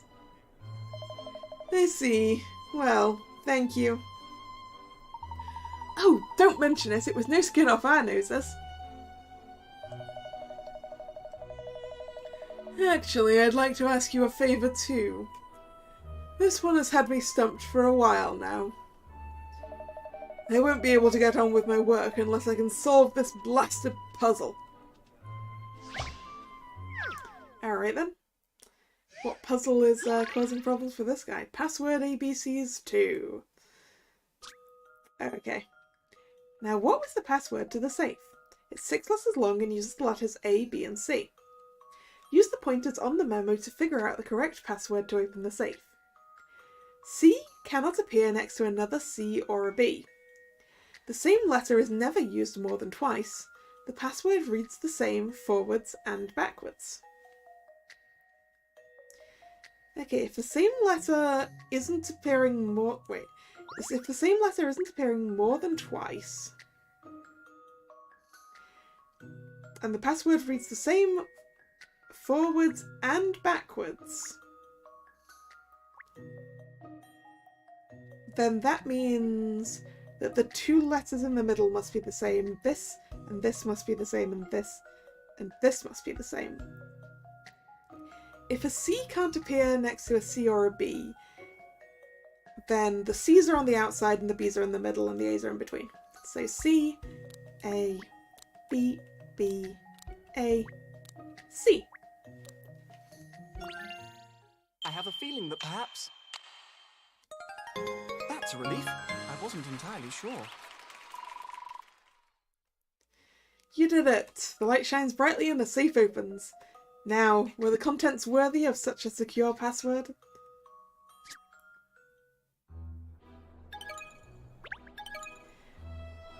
The recipe for foie gras de la mer terrine. Fancy sounding! Foie gras de la mer. Well, very impressive. I can see why Madame Dublé is always banging on about you. Thank you. I do pride myself in my puzzle-solving abilities. I hope you don't mind me inquiring, but what's in the parcel? Do you really need to ask that? It's a parcel from a tailor. Do you think perhaps it might be clothing? The box just seems a little small for clothes, that's all. Could be a tie. Is it really any concern of yours what's in my parcel? Fine, I'll tell you. I suppose you did bring it here for me after all. It's baby clothes. Despite appearances, that lady is actually a very skilled tailor. I frequently have her make clothes for me. Baby clothes? Ah, well, that explains the small box. How old is your baby? The baby's 3 months old, isn't it? The baby's 3 months old, and that's why Ratman hasn't been seen in 3 months.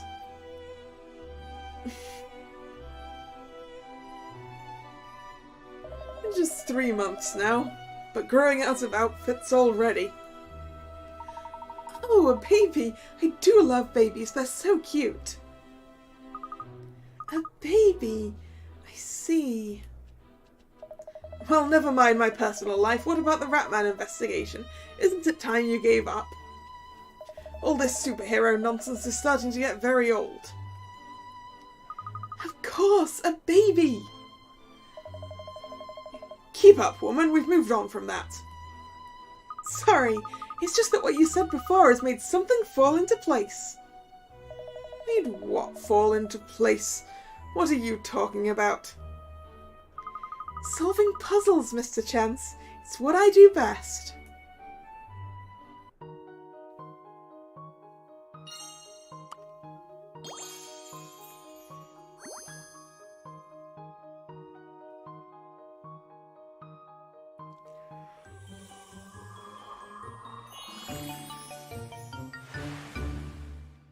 So yeah, Mr. Chance is Ratman, and he stopped being Ratman because his baby was born.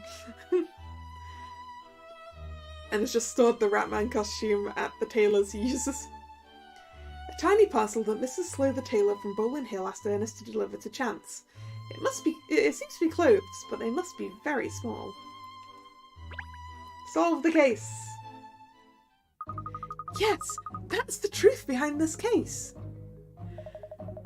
You haven't solved it, Cat! Of course I have. I'm ready to confine this mystery to history. I now know who Ratman really is, and why he suddenly disappeared. It's time to reveal the secrets behind the Power Mouse of Justice.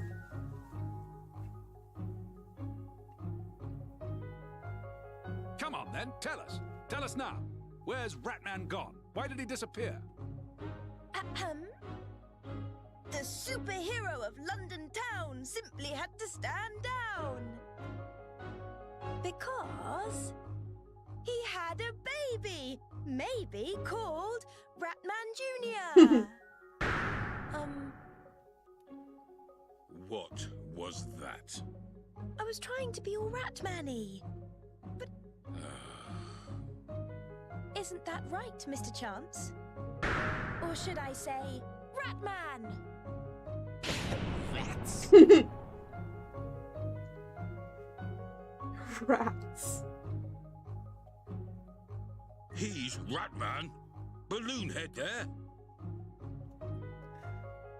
Yeah, we worked that one out real fast this time. You found that good stories were dwindling and you wanted to create some news, didn't you? So you decided to use your wealth and connections to create a superhero. Isn't that right? Yes, you're quite right, Miss Layton. Oh, his voice is even snootier than the voice I gave him. Well, who knew? With the arrival of Ratman, sales of your London publications shot up and the city was rid of crime to boot. A win-win situation. But then, 3 months ago, you hit a snag, and Ratman had to be pulled off the streets. Puppies, eh? Exactly. Ratman, or rather you, Mr. Chance, had a baby. A baby you just can't bear to put down, he's so cute. As a result, superhero antics have had to take a backseat. Yes, that's about the size of it. You wouldn't understand, but it's like I just want to gaze into my baby's eyes all day long. And when I do, I can't think about fighting crime. My superhero days are over. Ratman's finished. Everyone just needs to forget about him. Mr. Chance, or rather, Ratman. You're throwing in the towel, neglecting your city's needs. No. That won't do. No chance. Not At on least my she took her watch. shoes off before she stood up. But butter... No butter, no jam. No cream, no scones, no buts. Here's the answer. More Ratmen, that's what we need. Franchising. Fantastic! Ratman franchise. Gosh, there's Ratman merchandise for sale all over the place. And it's flying off the shelves as well. Who'd have thought the people of London would come to rely on rats? It seems the new leader of the pack, Rat Boy, is the one everyone wants. Oh, him. Make way, make way! Here comes Ratman to save the day.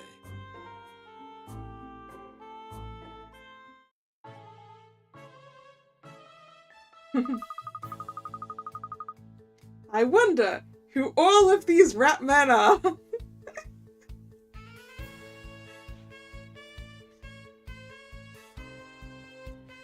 And so London saw the return of Ratman, or rather, Ratmans. The Rat Pack, as they became known, brought peace and security to the streets of the city. With Ratman on the ground, you're safe walking around.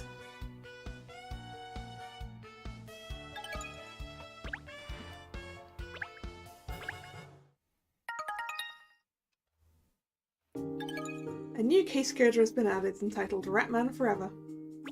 A new shop has been added in Passers By. A new level has been added to Hound in the Pound. No, different kind of Rat Pack. Alright, let's do the coda. The Power Mouse of Justice is back. After a brief hiatus, the superhero has returned and the Rat Pack franchise is now in full swing. The streets are overrun with rats. Well, that's London for you.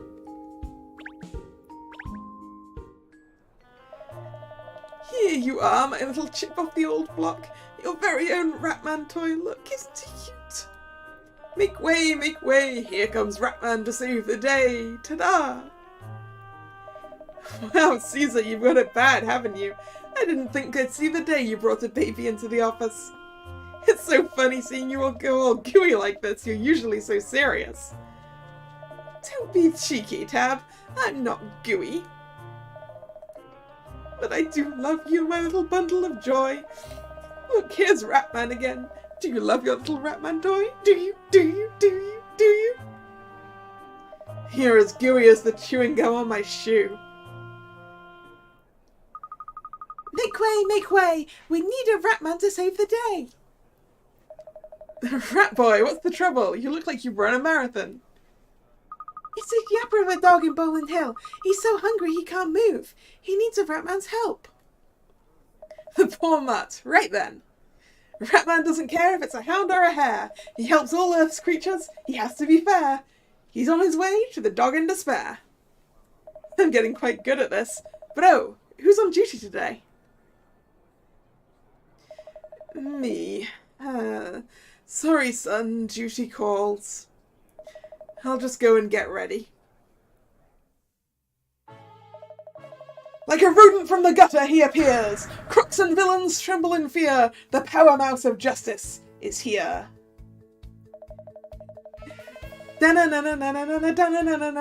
Ratman, you're here!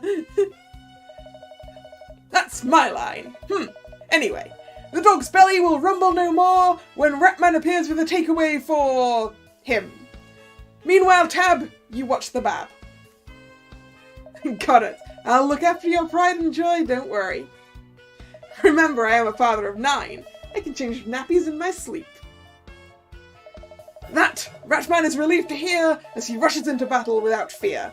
And when he returns, which will be in a jiffy, you must show him that trick, because my nappy changing's iffy. No problem, I'll show you how to get a guaranteed burp too. Haha! The secrets of fatherhood will be mine for good. So I go now in Murin majesty to prevent another tragedy. People and dogs of the city, Ratman, will be there in a bitty. Yeah, 9 kids is a lot of kids, huh? Ratman! Godspeed, Power Mouse.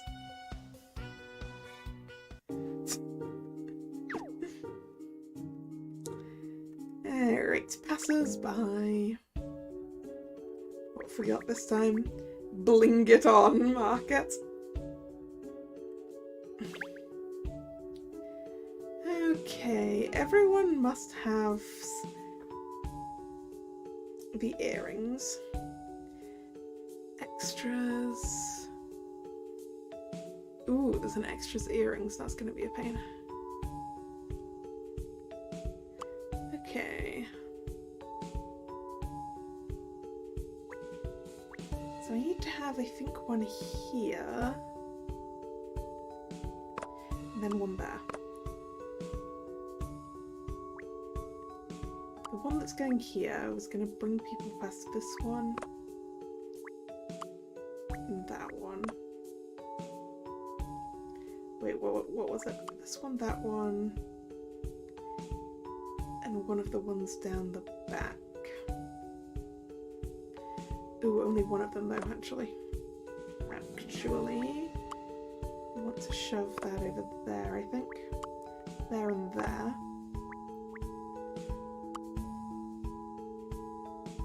And then we want this.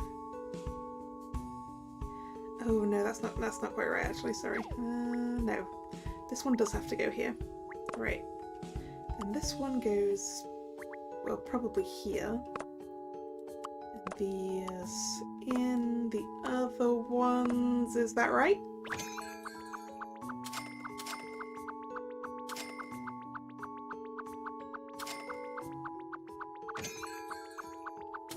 Yeah. Got it in one.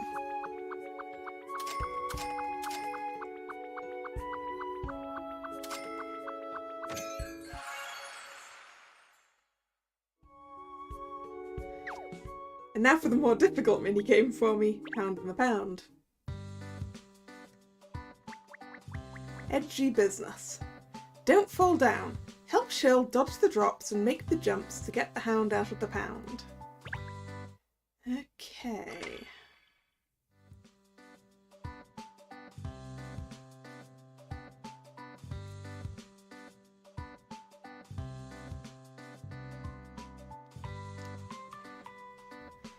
We've got all of the things together now, huh? I think maybe that.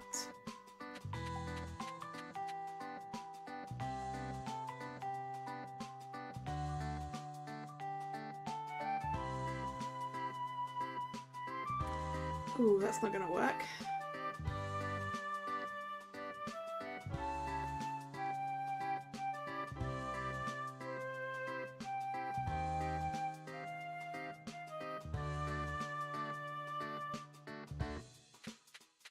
I can make it. Yeah, because that's not... That's not gonna work at all.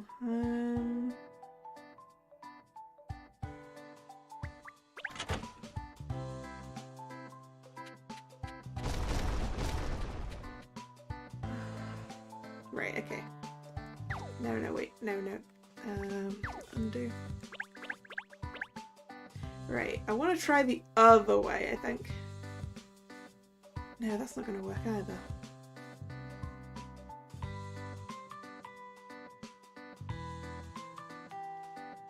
Let's wind up there.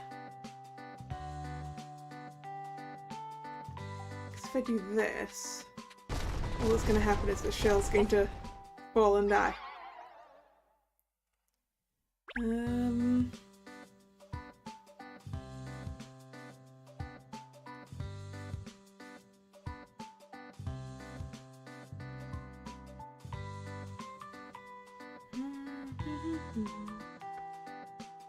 What happens if I just go forwards? Okay. Yeah, that's not gonna help any.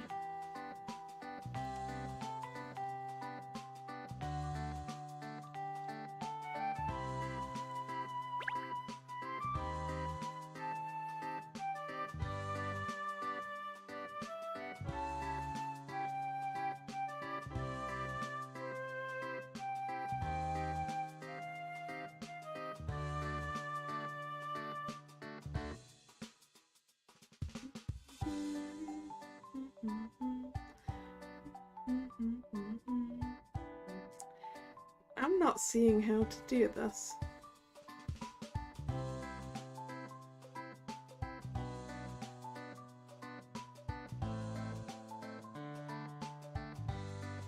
Because if I do this and that, I can make it. because you see I can't do that. If I then do that,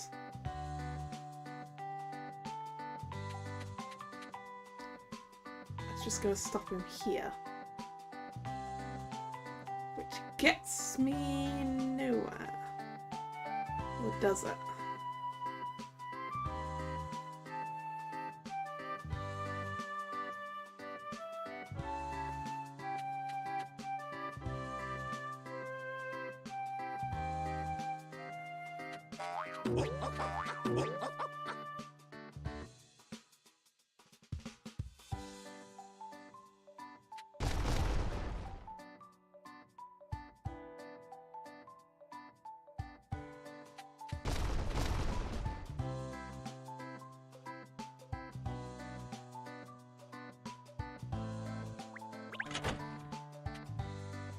Nine moves.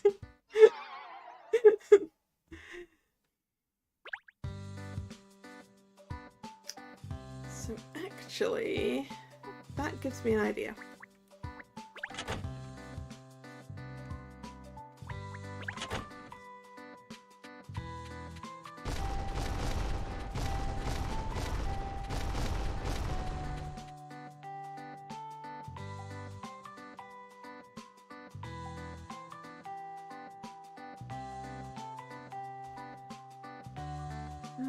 Oh, it's not quite right though.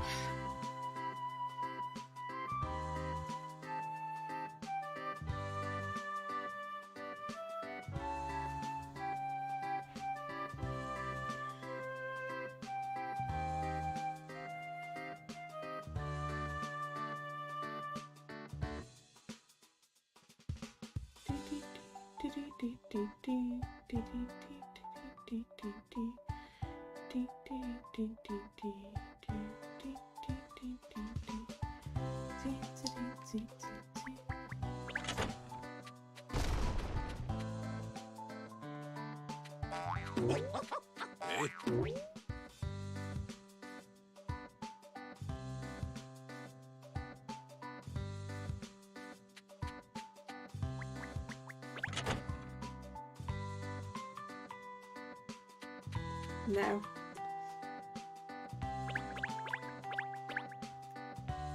It's gotta be something off of this. shortly.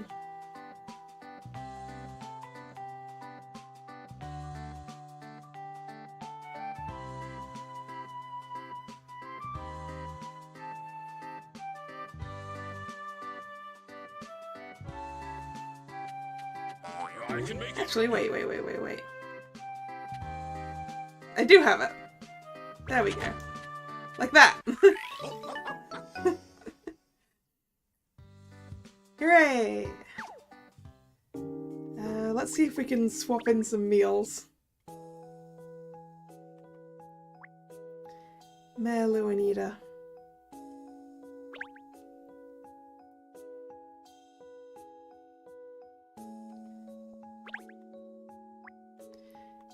Yeah, she's not having foie gras, is she? What about a Peking duck? Is that better for you? Your ideal meal? Maybe. It was a nice meal, Catriel, but I prefer something with a bit more bite to it. Something spicy to lift the spirits. Alright, I see. Alright, let me have a think for a while. Okay, so the Peking duck isn't going to help us. I guess we swap that back for the spicy thing. Which was... that was the curry, right? Probably should have double checked what it was before I changed them.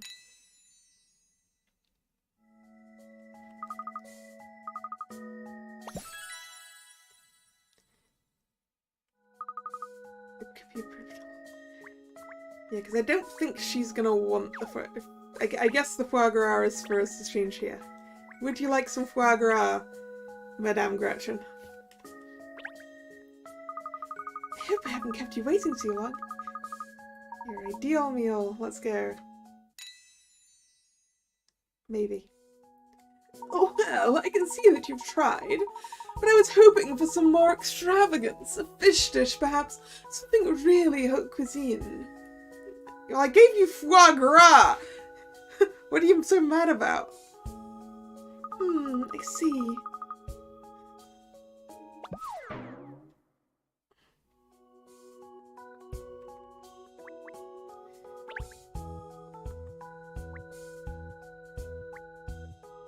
Maybe she'd like the Peking duck as well.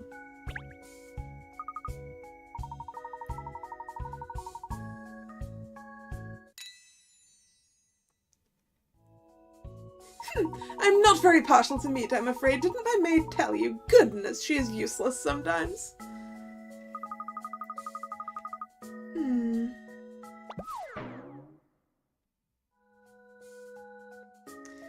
Caviar, Alright, so not the duck. I guess it is the cheesy mahi-mahi steak. I guess we're still missing some ingredients. I think this is still our best bet for her.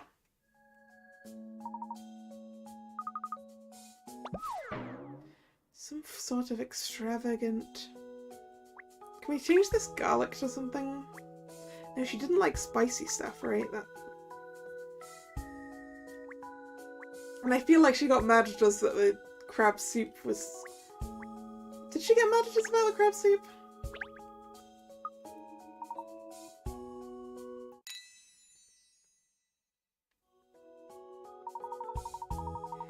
She didn't! There we go. Yes, this is most impressive, Catriel. I must have you pass on these recipes to my maid. I'm so glad you liked it, madame. There we go. Well, let's not get too conceited, darling. There's still room for improvement here. Alright, I think we need some more ingredients before we can make them ideal.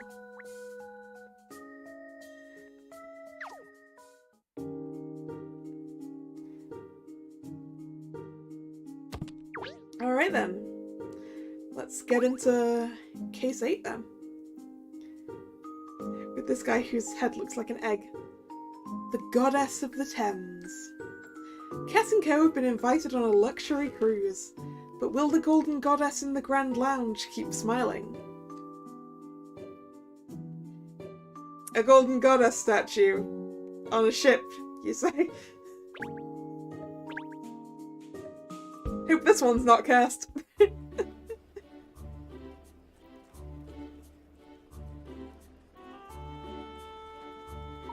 I say, what a smashing vessel! It's much more luxurious than I'd imagined. And I don't even have my own kennel. So this is the Try that one again. Because I got distracted by the name when I was in the middle of saying it. So this is the Titanic. She's stunning, isn't she? I can't quite believe we'll be sailing on her. Titanic, huh? I was picturing something much less grand. After all, it's described as an affordable yet luxury cruise ship. What's an affordable yet luxury ship when it's at home? I heard it was supposed to be a small cruise ship that the average member of the public could afford to enjoy. This is small. Yeah. Yeah, it is, Shell. I've seen cruise ships from a distance. They are big.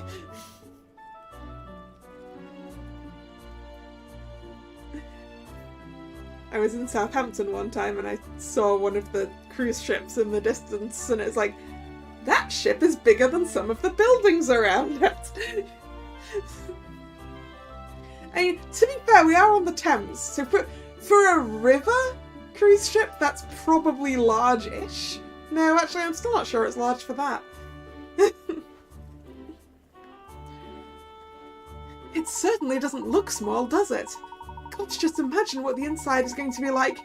I never dreamt I'd ever travel on a ship like this. No, nor do I. We certainly wouldn't be if it wasn't for Madame Dublé giving us the tickets. I'm so excited about the party too. Cruising down the Thames, hobnobbing with London's elite. The ticket says, in celebration of the maiden voyage of the Titanic. It's all very fancy, isn't it? Maybe old Double Chin isn't really fat at all. Maybe it's all money stuffing up her dress. I mean, 3 tickets on a cruise like this must have cost a small fortune. Must have done. Definitely, and she even arranged it so you could come too, Shell. Dogs aren't usually allowed on board. As a fellow pet lover, she obviously threw her weight around a little for us.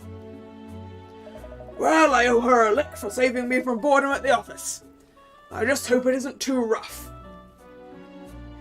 Now, Ernest, you did bring all the luggage, didn't you? Oh, yes, miss. I just entrusted it to a deckhand a little while ago. He said it would be taken to our cabins later. I must say, your case was particularly heavy, Miss Layton. Whatever did you pack? Oh, was it really that heavy? I only put in essentials. Gosh, I didn't realise essentials could weigh so much. She's probably got a kitchen sink in there, Pinstripes. Catriel's probably an overpacker like I am. Cat, what the dickens are you doing here? Oh, good evening, Inspector Hastings. Have you been invited on the maiden voyage as well? Yeah, by Dublé. Said it was a thank you for all the hard work I've put in to help her at times. Couldn't very well refuse, could I? Ah, Madame invited us as well. Thank heavens for that. I was starting to wonder who I could talk to. I suppose the rest of the guests will all be millionaires. I don't know. The Titanic is supposed to be an affordable yet luxury cruise ship accessible to all. Ha! Yeah, looks highly accessible. These well-to-do lot don't know what's normal sometimes. It is an incredible vessel, isn't it? There seems to be an awful lot of crew members as well as guests. Yeah, I mean, you might need an extra shirt. You know, just in case. You definitely need extra socks. Never pack only the number of socks that you think you're going to need. Always at least one extra pair.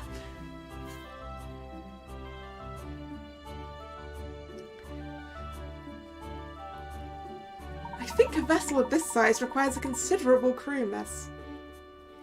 They certainly seem to be very busy, don't they? Get those trunks on board. What does it look like I'm doing, eh? Able seaman, huh? Able seaman. Looks like you're dragging your feet, sailor. Faster, man, faster!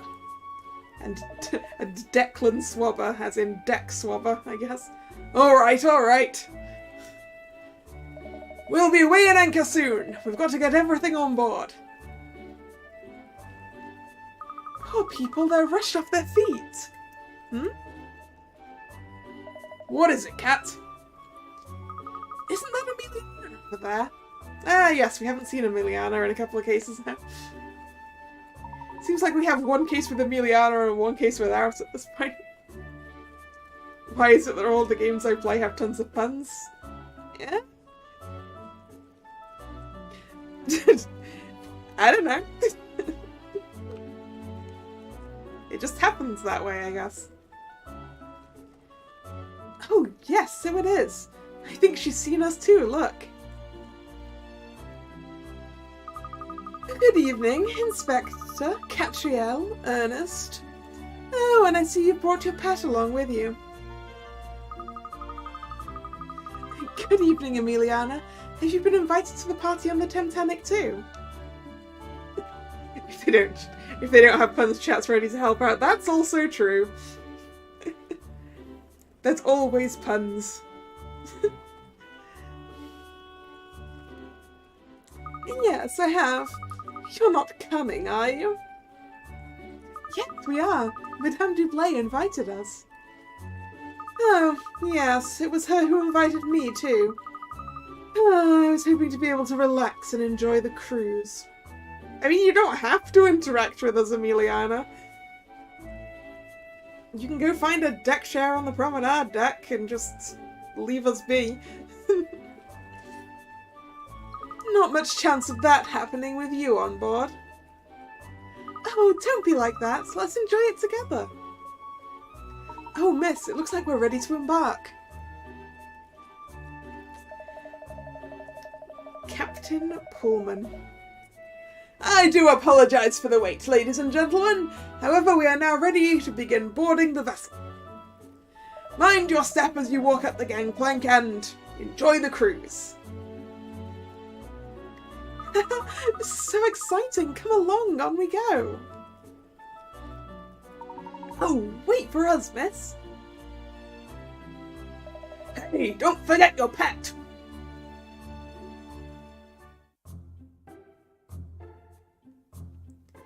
It's much larger inside than I'd expected. I wonder where our cabins are. I think our cabin numbers are printed on the tickets. Oh, really? Let's see. Oh yes, here it is. It looks like I'm in the Standard Class Deluxe. What? I'm in Standard Class Deluxe, though. Oh yes, so you are. And our cabin number is the same too. So, fellow cabineer, it looks like we're sharing for the night. Oof, 3 people and a dog in the same cabin. Madame Dublé has a lot to answer for. I just seem to be in regular standard class. Oh, okay, Ernest isn't staying with us. Alright. Cabin number... Ah, same as me, sunshine! Looks like we'll be bunking up together. Alright, okay, so Catriel and Emiliana, and Ernest and Hastings. Well, I think our cabin is down this way, miss, so we'll meet up again later, shall we? Alright, Ernest. See you later. So, Emiliana, shall we? This is going to be fun! I don't think so, Shell. Your cabin is the other way. Yeah? You may be a dog, but you still can't share a cabin with us ladies. It's not what a gentlewoman does. I knew that. I was just confused. Pinstripes, wait for me! So, the deluxe accommodation appears to be this way. Oh, look who's here. People we know. Personally, I've already committed the emergency escape routes to memory.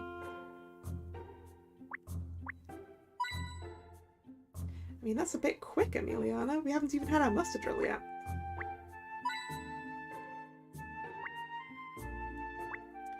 It feels more like a high-class hotel than a ship, don't you think?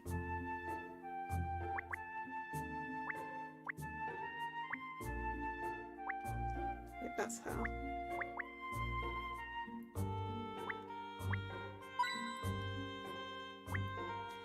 Even the cabin doors have a refined elegance to them.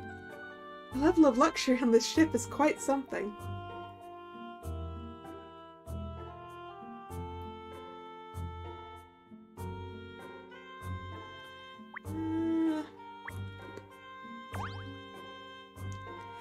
Dearie, dearie me, good evening, ladies. Well, what a ship, don't you think? Yes, it's fabulous, isn't it? And its maiden voyage, too. Look at all the breastwork gleaming. This is a rare pleasure indeed. I must say, I'm looking forward to the party later, too. Ooh, puzzle. What are you just standing there for? There was a puzzle left outside my cabin door. Open bracket, yawn, close bracket. I'm just trying to think what to do with it. I see. Well, I can solve it for you if you like. Right. What's the puzzle? Darts practice. Fancy some darts practice? The board is just like the one pictured. On a previous turn, 3 darts were thrown and all 3 of them landed in different sections. What was the lowest possible score? Select the frame to enter your answer. Okay, if it was 3 darts and they're all in different sections, then the lowest possible score is an addition of the lowest 3 numbers. So 5, 10 and 20 is 35.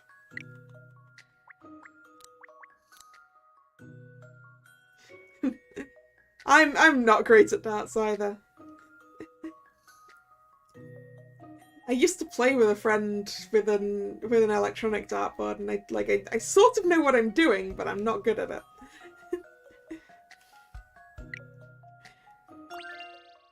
This analysis would be simplicity itself. Clearly, I didn't have enough data for my analysis. Bad luck. That answer is a little off target. What?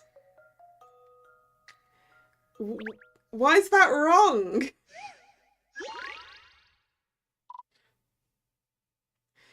Did I do my maths wrong?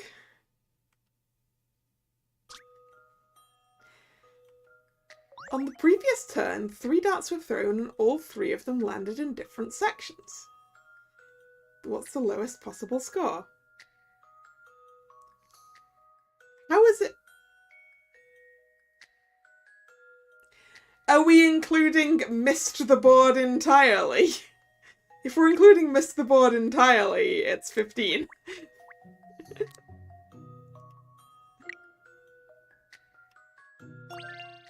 Collate the data and the answer will drop out. Of course, I knew I would be able to We were solve it. including missed the board entirely.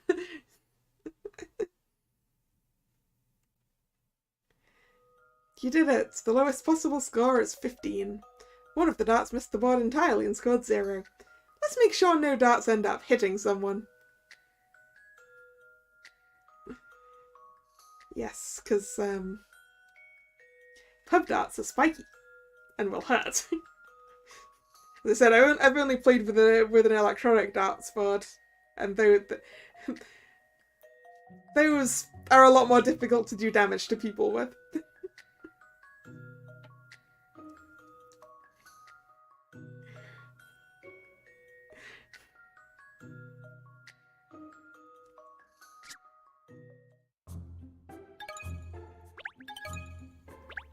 And there you are, all done.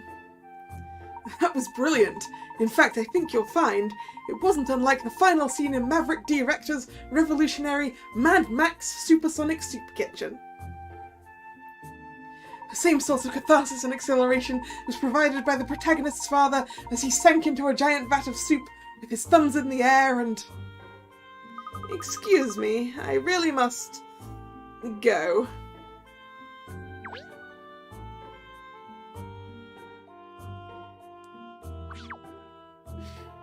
Oh, look at it! Look at the ship!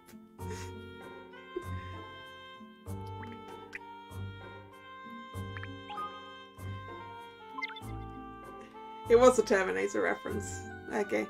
I thought it probably was, but I haven't actually watched that movie. A slightly superior cabin as compared to the standard Temtanic accommodation.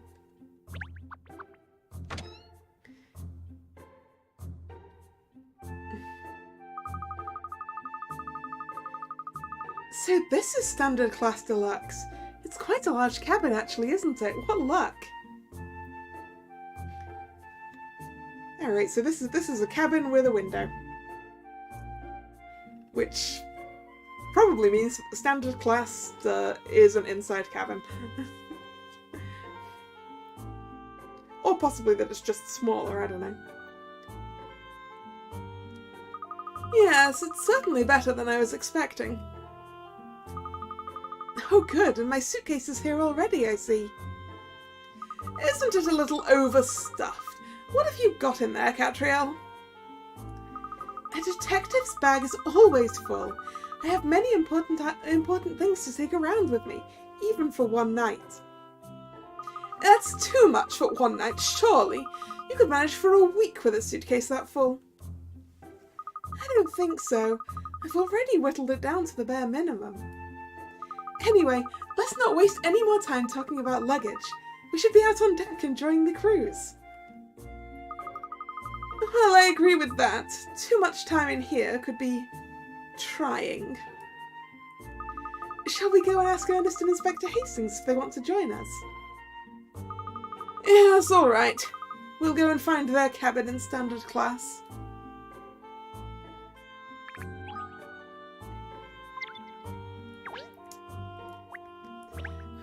It all looks delicious, and the silverware is magnificent.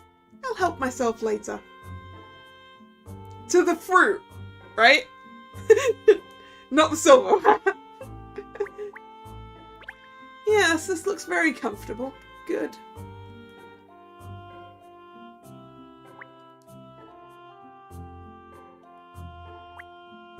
Ooh, a puzzle. Why not both? I think they might get mad at you if you steal the silverware.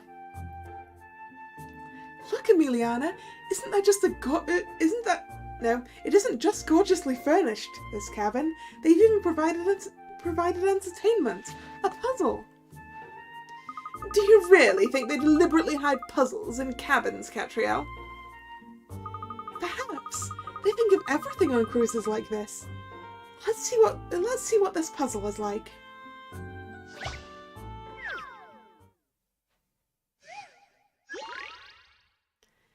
Puzzle 97. Go with the flow too. Oh, we've got to do this again. Some vats are connected up as shown. There's a 3 litre, 4 litre, 6 litre and 7 litre vat in the system. When you select a tap, juice flows in the direction of the arrow on the tap until either the vat it's coming from is empty or the vat it's filling up is full. Divide up the juice so that the 2 tanks on the left are full exactly to the red line marks. Alright then. Doop.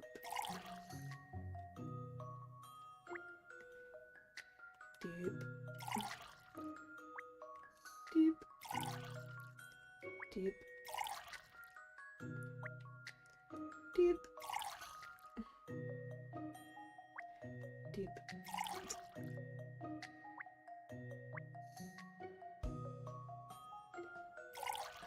I think I just did this right. I definitely just did this wrong.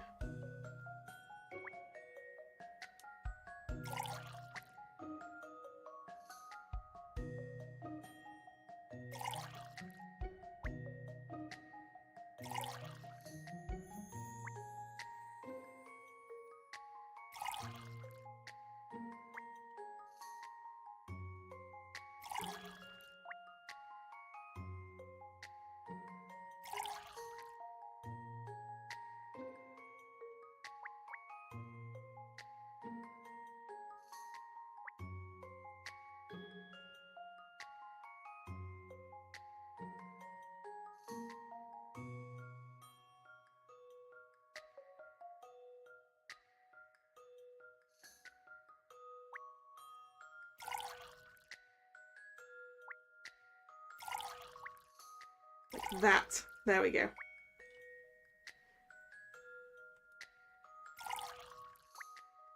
Got it. I've seen how to solve this now. Puzzles are made for solving. You did it. Now you've managed to pipe the juice into the right vats. Why don't you try some? Wait, no, the levels will be wrong then.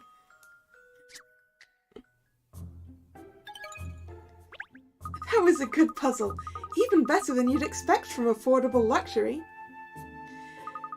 I really don't think it was left here on purpose, Catriel.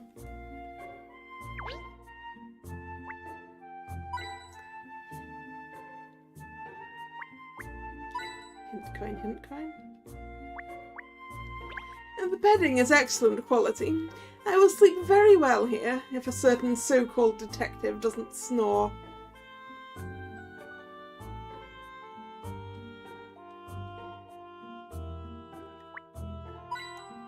The hint coin. Okay, I think that's everything in this cabin. Oh, wrong button. This one. The basic level of accommodation. Alright, okay, they still have windows. They just seem to have smaller beds. I don't know, but maybe they're the same size, they're just less fancy. All the fittings are just less fancy in this room. Hello, Ernest. You and the inspector are all settled in, I hope. So this is regular standard class, is it? Yes. Oh, hello again, miss. Is there something wrong with our cabin? You keep peering around. Oh no, it's just... Well, it seems a little basic compared to ours, that's all. Really? Yes, more than a few rungs down on the ladder of luxury, I'd say. If our cabin was the Ritz, yours would be... say... No, don't say it, miss, please. I think I'd rather not know. It looks perfectly fine. We're both in standard class, it can't be that different. This cabin's pretty fancy if you ask me. I agree. I think it's a splendid cabin. A roof to keep the rain out, walls to keep the wind out, and a door to keep the noise out. What's the problem, eh? Gosh, when you put it like that, I feel rather small for letting a little thing like this ruffle my feathers at all. So you should, sunshine. Who gives a monkeys what the room's like as long as you can sleep in it? Get your priorities right. I mean, yeah. Personally, I don't really care how fancy my room is in a hotel or anything. It's not like I'm spending all of my time there. Yes, Inspector. Sound advice, Ernest. You really shouldn't let this cramped little cabin get you down. Who was it that brought it up again? Anyway, Emiliana and I were wondering if you'd like to join us on deck. Rather! I am dying to see what it's like up there. Excellent! What are we waiting for then?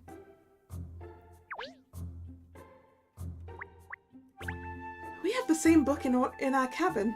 It was in one of the drawers. Oh, I wonder what book that is. Is it the book you find in, like, every hotel room ever?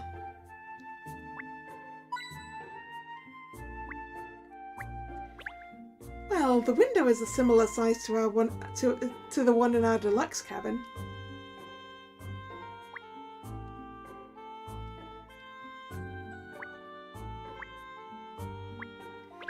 There's nothing wrong with functional beds like these. I would be perfectly happy on one.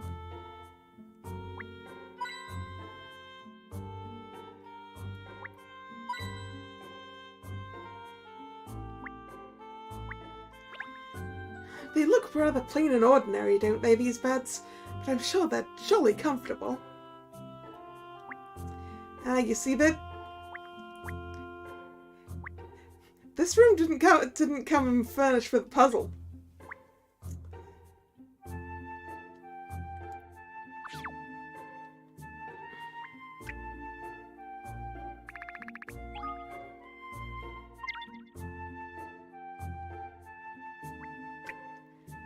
Out on deck, let's go.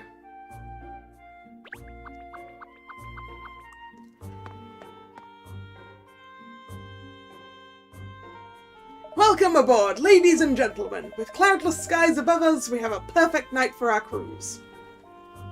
I mean, I can see some clouds, but yeah. The crew still has some final preparations to make before we depart, so please, just enjoy the atmosphere. That must be the ship's captain. Yes, no question. How can you tell, miss? Oh, I just can.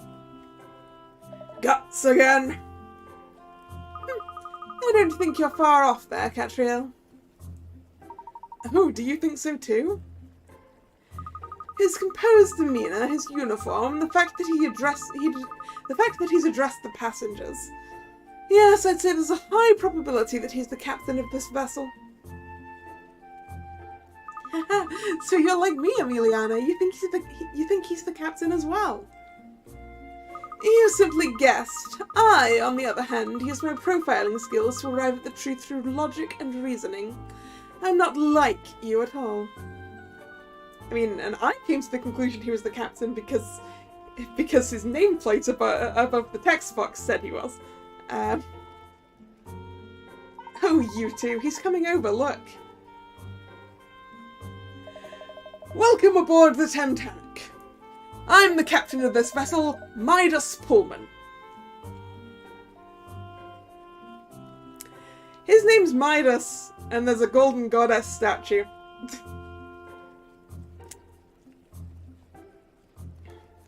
I hope you enjoy our cruise. The weather forecast is for low winds and no rain, so you should be in for a treat. I knew you were the captain. Yes, we're very much looking forward to this, Captain Pullman. Thank you. I'll say, this ship of yours is really very swish, isn't it? You like her, do you? Yes, she's small as cruise ships go, but plenty big enough to be comfortable. She doesn't seem small to me at all. Is that so? Well, put her alongside some of the grander ships and you'll soon change your mind, sir. The ship I captained before this one, for example, was a Goliath by comparison. Gosh, you've captained larger vessels.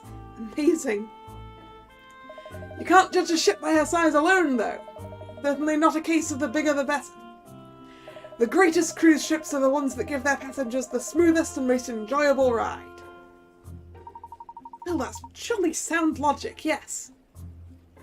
So I'd just like to go over our itinerary, if I may. After we set off, we'll head downriver towards the sea and out into open waters. Once we're a little way offshore, we'll let the party get into full swing, and then tomorrow we'll head back up the river to land again. Gosh, it sounds jolly romantic, doesn't it? A dinner party in the open waters of the sea, gazing back at the shore.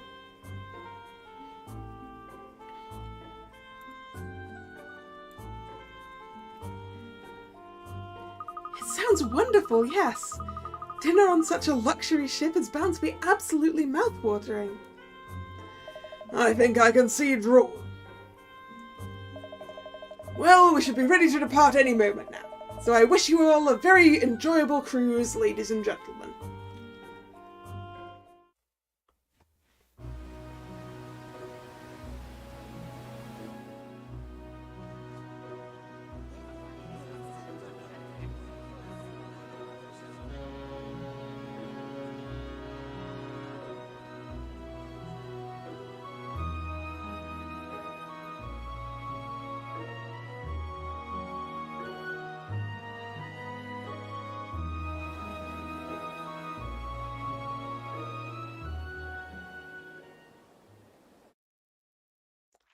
Feel like we're a little underdressed. Case 8, the Goddess of the Thames.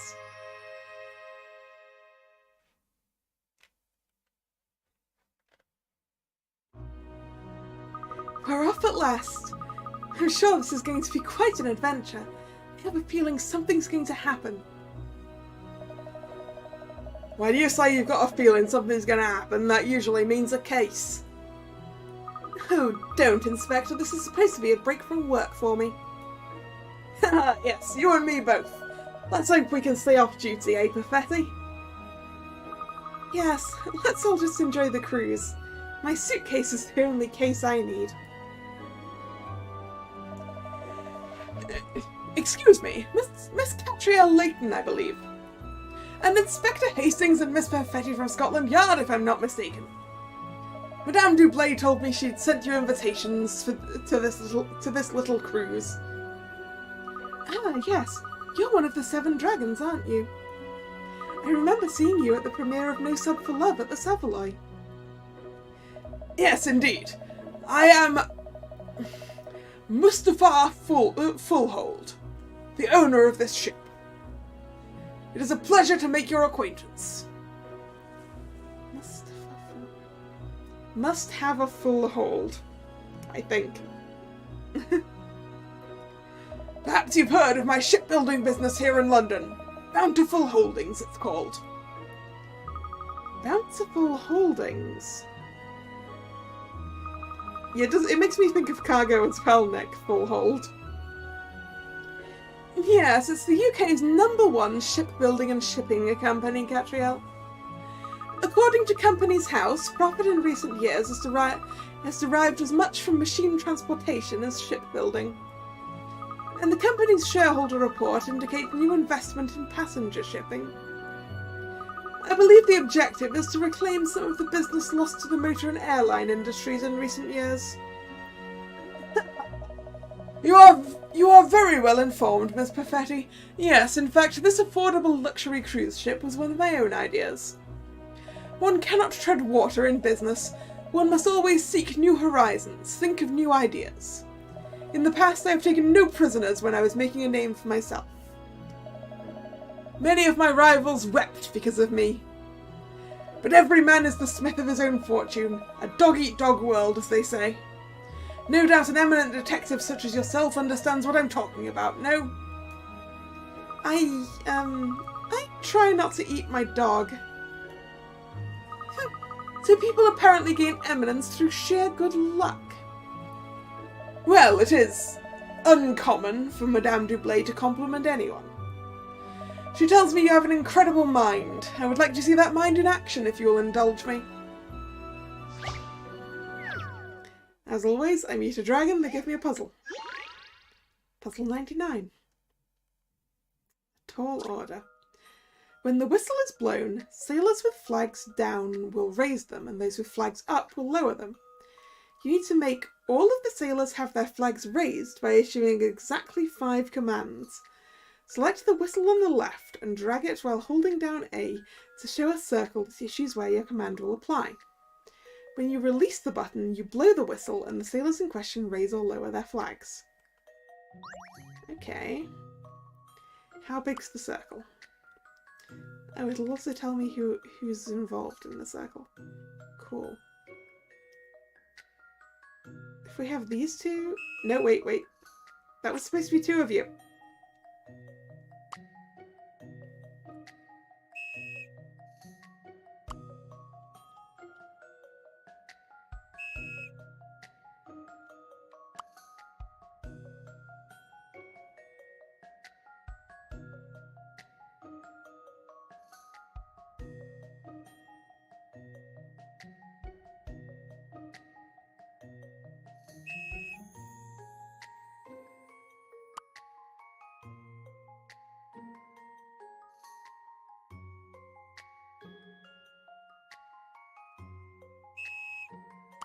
Ah.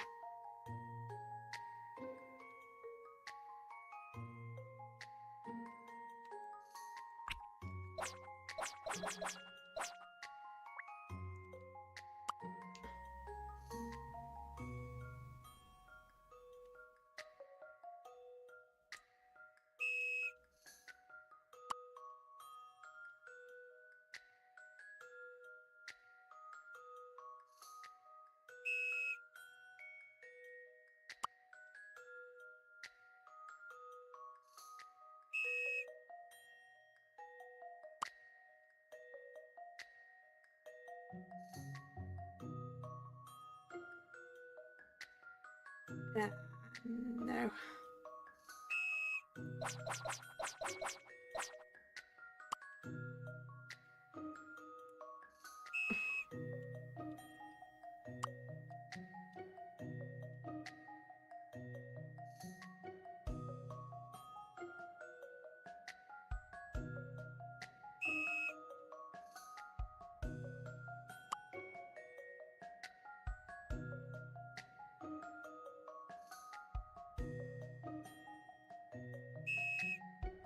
No.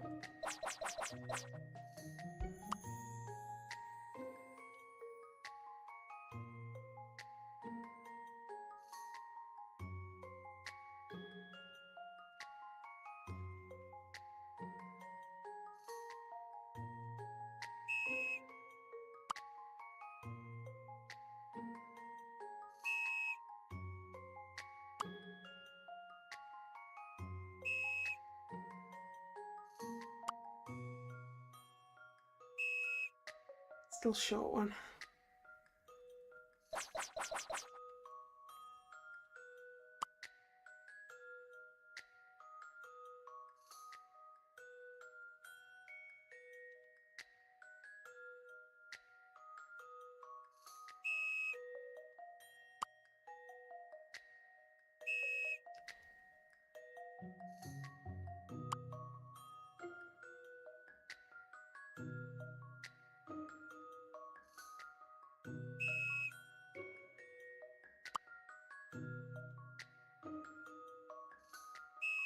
Hmm.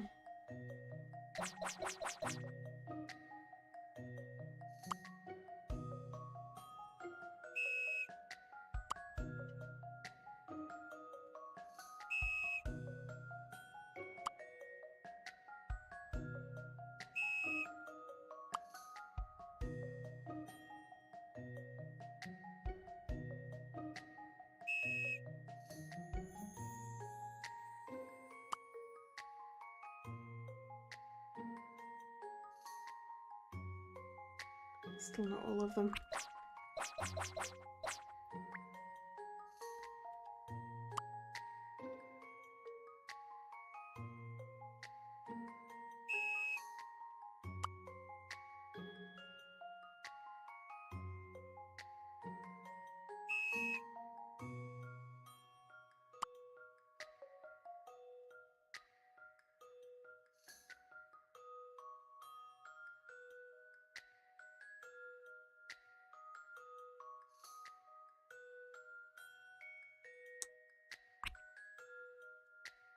Nope, I'm gonna need help. Hints time. Let's focus on the sailors that have their flags raised from the beginning. These 3 sailors will need to receive 2 commands, one to lower their flags and a second to raise them again. Okay. Yeah.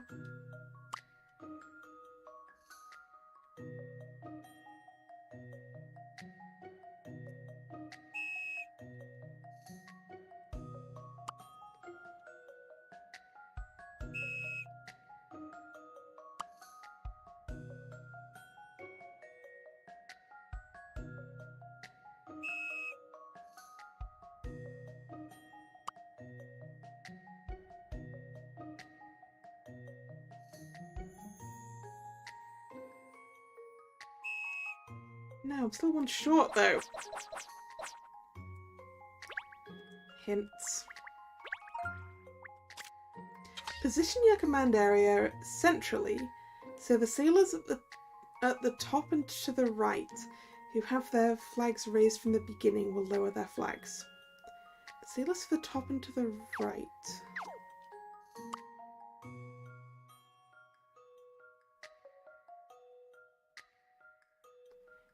So we start by doing that then. Then here. Then these 2. Aha! Yes. Then these 3. And then this one over here at the end. Hooray! This is an interesting one. And that's how it's done. You did it! The way to solve this one is to issue commands to sailors in the central area and the 4 areas around the edge.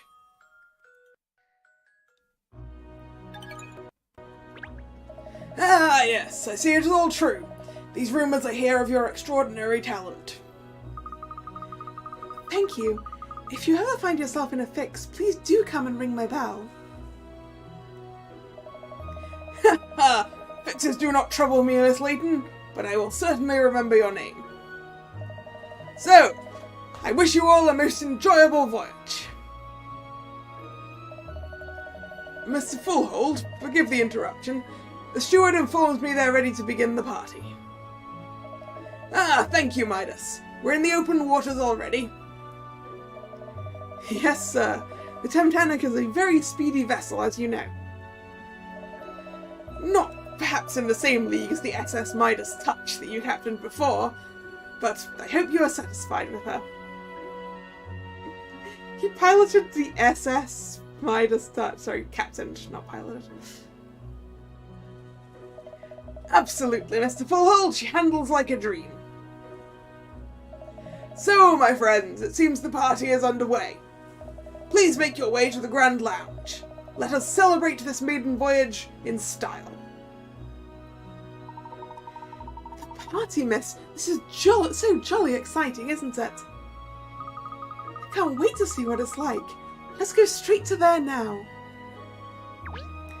Well, naturally, because I was thinking we look a little underdressed. I think we should probably change into our fancy outfits. I love it! So that we don't seem quite so underdressed compared to everyone else on this cruise ship. I say everyone else, I mean there's plenty of people who aren't so dressed, like this couple here. Oh wow, this is the best! It's like a dream, Benji. I never ever thought we'd ever get to go on a cruise ship like this. Neither did I, but it's going to be the new thing. Affordable luxury. I like it. It's the best. Isn't it? You're so amazing for finding out about it. And London's amazing for having it. Everyone's going to be talking about it soon. Everyone. But we went on it first. We'll have to take loads of photos to show everyone. Oh, I want to take a photo with you, Benji. We'll have to have someone take one of us later. That is the most brilliant idea yet, Bess. You're the brainiest. No dress code. But I felt underdressed, so. Stinky sea stones. Lovely. Hint coin? Ooh, many hint coins. And she's a more grown-up Timmy Turner. He does have the hat, doesn't he? The evening breeze is catching those flags, look!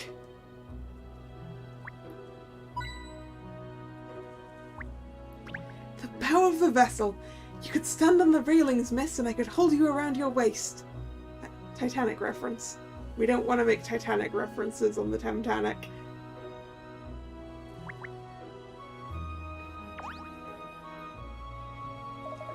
The party's getting underway now. If you could all make your way to the Grand Lounge, please.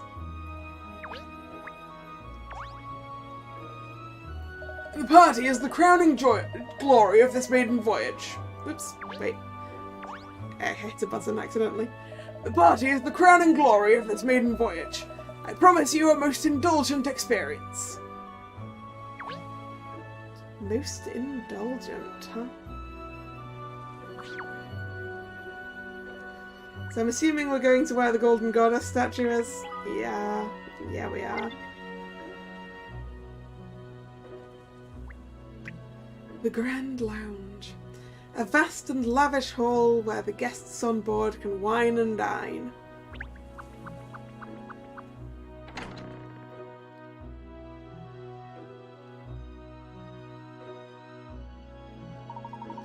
I say, what a feast! Oh, I don't know where to look. Every dish looks absolutely delicious.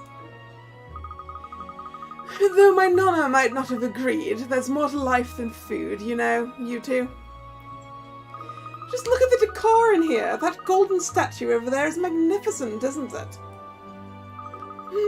Just smell it. Riel, are you even listening to me? Oh, here we go. I think he's going to announce the start of the party.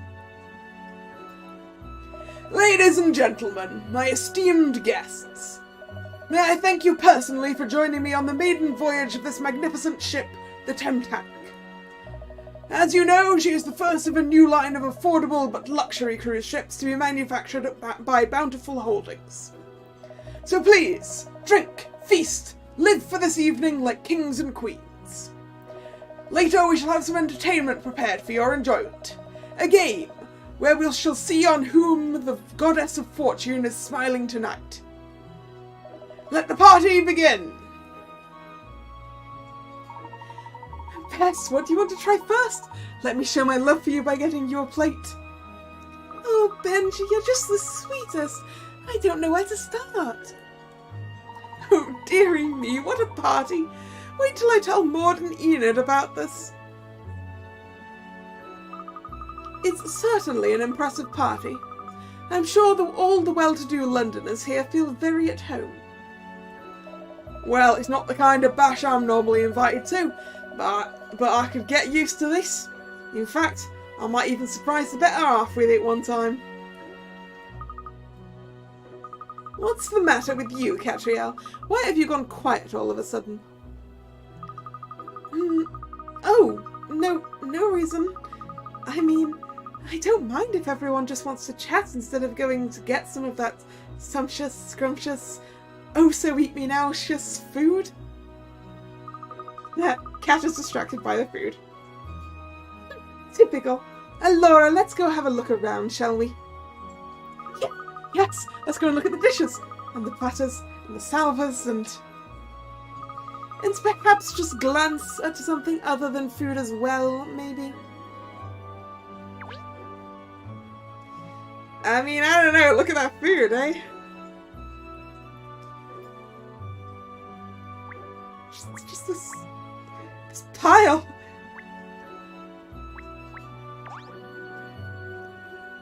It really is a most spiffing spread, isn't it? I've never seen some of these dishes before. I'm going to tackle this tiered tower of dishes from the bottom up. You have to be methodical, I think. Oh yes, I agree, miss. Such a marvellous spread makes you want to sample a little of everything, doesn't it? Is this round ball at the top some exotic cuisine as well, do you think? Doubt? No, I think it's just a decoration, isn't it? Oh, really? What a shame. I was looking forward to finding out what it tasted like. You'll be wanting to eat the china next.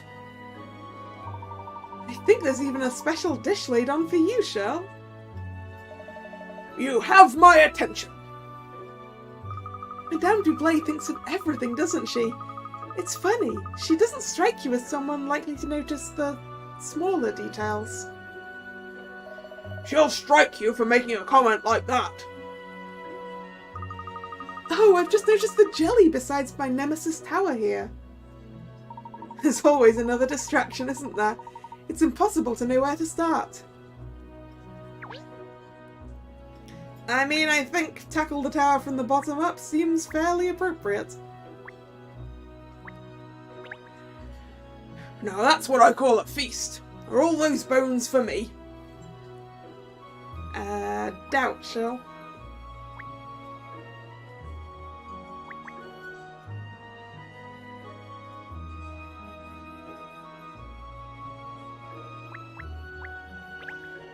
Gosh, pheasant, look! It smells heavenly. Pheasant, huh?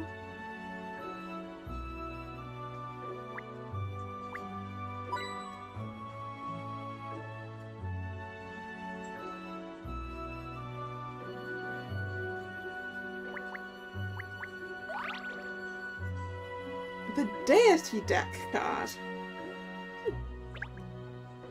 A card. Just one card. Hint coin.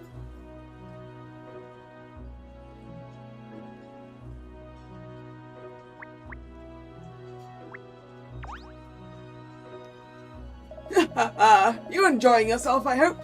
We have a very special surprise arranged for later. You'll have to wait and see what it is. Look at all this food. It's making me hungry.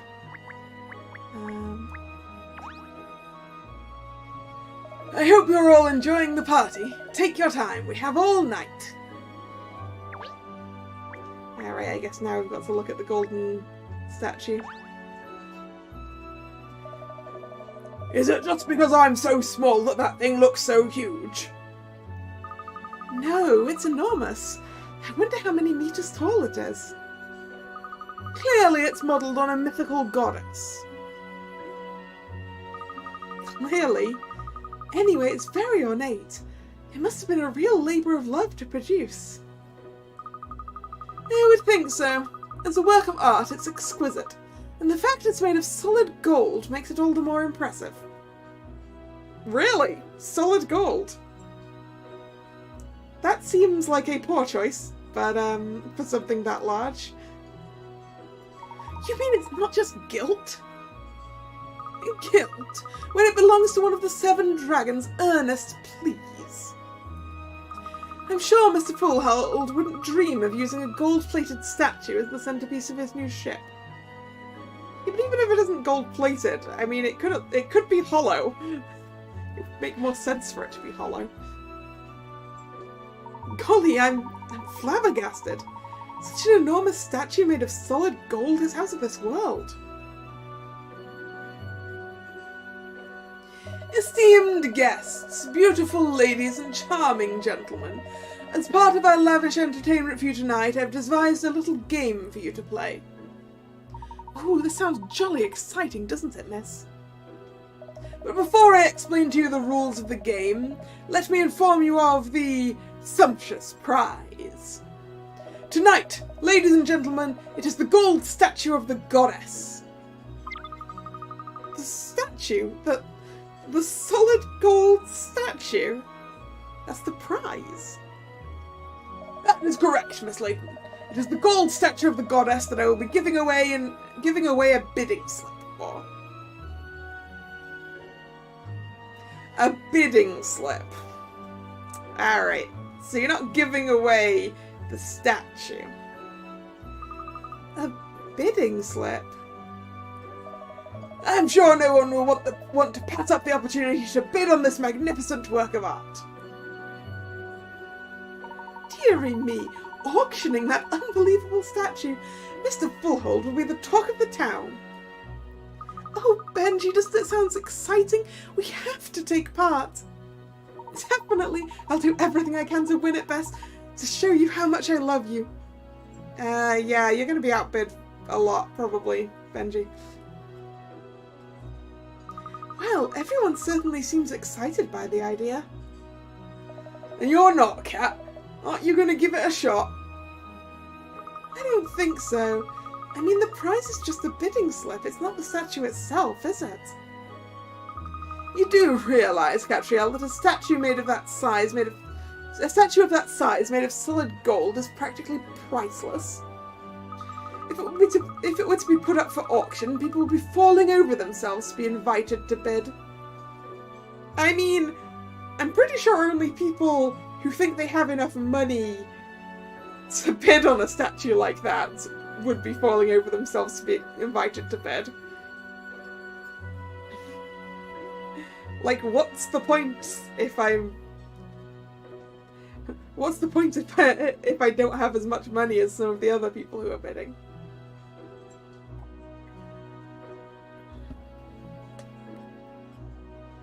In other words, a bidding slip alone is going to be worth a very large sum of money. Oh, really? Well, perhaps I could join in. I don't want to be a party pooper. You are taking part now, are you? I can't keep up.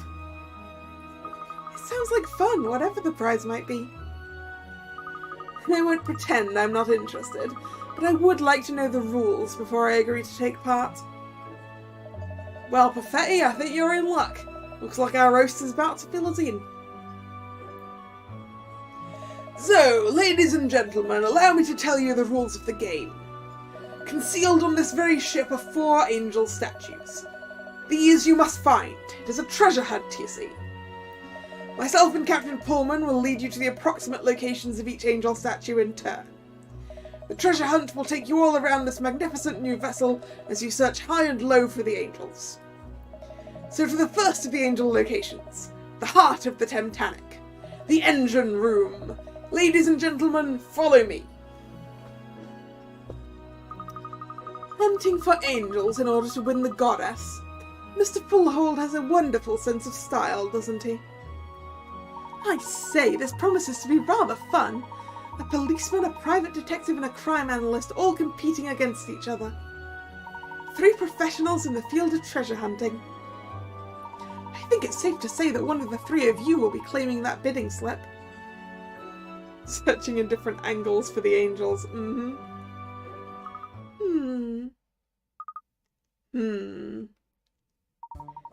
Gosh, you all look rather fierce all of a sudden. Stand aside, ladies! Hunting out a few statues will be a walk in the park after the sort of cases I usually get tangled up in. Just a minute, Inspector. Private detectives like me are forever hunting out treasure. I mean, really, if I'm going to pound for every pirate that's walked through my door, I'll find those statues in no time. I think you'll find that I outstrip both of you when it comes to locating things. A simple analysis of the criminal, in this case, the hider of the angel statues, will lead me straight to their location. Nice to see the pack pulling together. This little game certainly seems to have roused some competitive instincts. This is fun. Each of us is sure we're the better treasure hunter. So let's find out who's right. Whoever finds the 4 angel statues is the winner. I think that's the point, Catriel.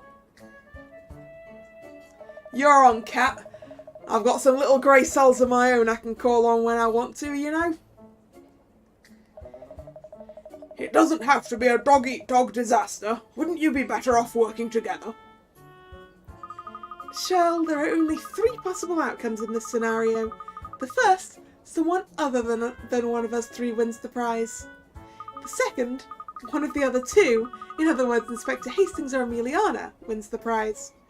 And the third, I find all 4 angel statues and walk away with the bidding slip for the Golden Goddess. The most likely of those 3 outcomes is the third. Or to put it another way, I'm going to win. Of course, what am I worried about? It'll all go your way. So the gauntlet has been cast down. To the engine room. To the engine room. Which is back forward again. Forward and down.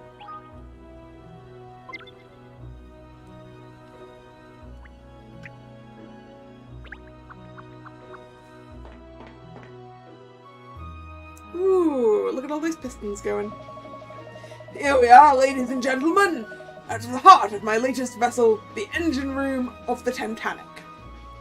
Somewhere within this room, the first of the angel statues is hidden.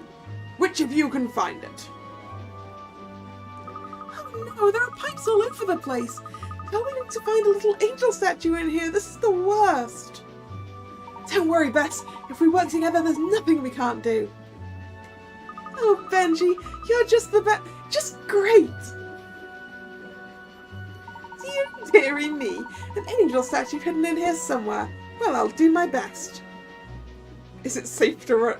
Yeah, is it going to be safe to be hunting in the corners for a little thing with all the pistons going and the steam going? Blimey, there's a lot of machinery down here, eh? Beats me what any of it does, mind you. It runs the engines.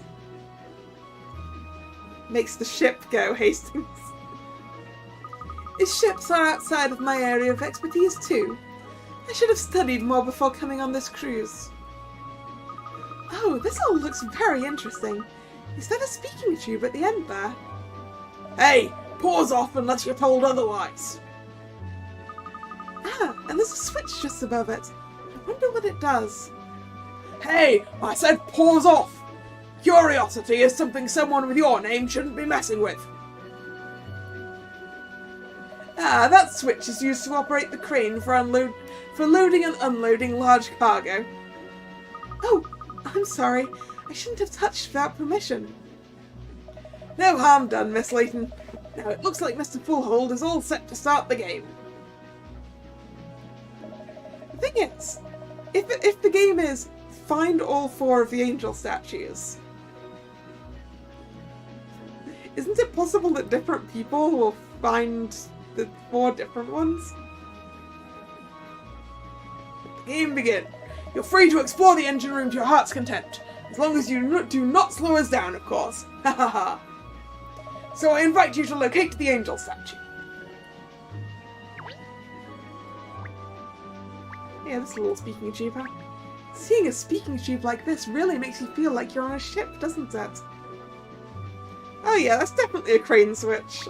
I can tell that. It's really like the heart of the ship, isn't it? It's veritably beating.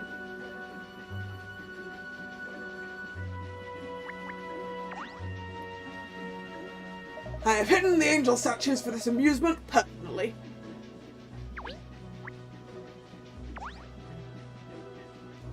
No good asking me where those angel statues is hidden. I haven't got the foggiest.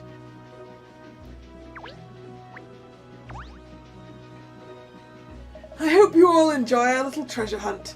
The statue is there for the finding. If you look hard enough, of course.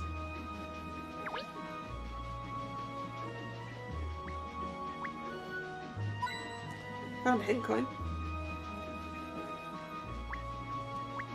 Ooh, found a puzzle. It's very hard hunting out a tiny little statue with the mess of machinery and pipework in here, isn't it?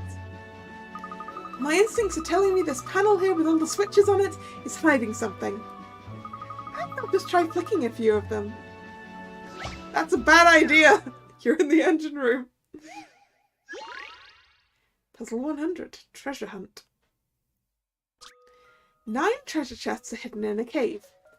3 of the 9 chests contain a jewel. Select the switches between the chests to switch on the lights and reveal a number that tells you how many jewels are contained in the surrounding chests. Where are the jewels hiding? Are we playing Minesweeper?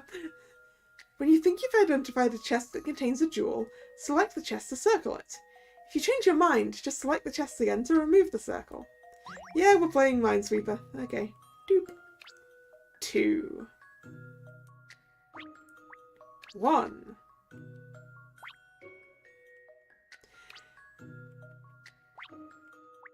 2. 1. Actually. Ah, okay, I can't just...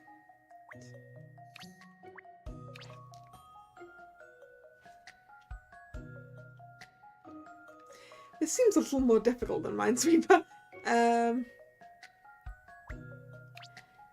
So, okay. There's 3 with a jewel in them. Okay. 3 with a jewel. 2 of them are within here. 2 of them within here. And this one each have 1. So actually, it's the diagonal. It's gotta be the diagonal.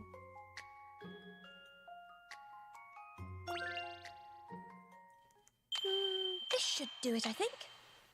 And that's how it's done. You found it! You found all of the jewels. Time to set off on the next treasure hunt.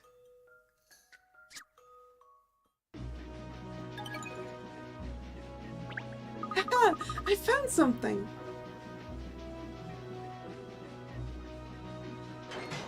Oh, an angel! Ah, it's the angel statue! What a devious hiding place! Oh, bravo, Miss Layton! Well, you know, for a detective like me, it's really just a matter of going through the motions and... You want to go through them a bit faster, Cat? That was a piece of cake, wasn't it? Obviously, I also located the statue. Not worthy of profiling at all, that was. Oh, it seems like some of the other guests managed to find the statue as well, miss. Clearly, if everyone managed to find it, the hiding place was too easy. Good! I see that you've all managed to locate the first of the angel statues. But don't let complacency take hold of you. That was a gentle introduction, shall we say. Now, as you're all here in the engine room, perhaps you'll indulge us and allow Captain Pullman to tell you a little more about this magnificent new vessel. Oh my instincts are telling me... that this is going to be long and boring. For once, your gut and mine are singing the same tune. Well, as I'm sure you'll all agree, the Titanic is a fine-looking vessel, but as I'm about to explain, her guts are equally impressive. The engine here has enough horses to give a container ship a run for its money. Actually, she's even more powerful than your average cargo carrier. She's just ticking along at a comfortable pace at the moment to give you good people a smooth ride. But if I were to open her up, she'd really fly. There's not another ship on the Thames that can match her capabilities. Do you think he's nearly done? My eyelids are starting to droop. Well, it is a rather spiffing ship, miss. I'm not surprised he wants to sing its praises. Thank you for the detailed explanation, Midas. Ladies and gentlemen, I hope that has given you a taste of the superiority of this vessel. We're in a new age of shipping now. These modern vessels are a world apart from their aged ancestors. The Titanic heralds a new dawn. She is only the first of many new passenger craft I plan to commission. But forgive me, you're all eager to continue the games, I think. Please, let us return to the Grand Lounge.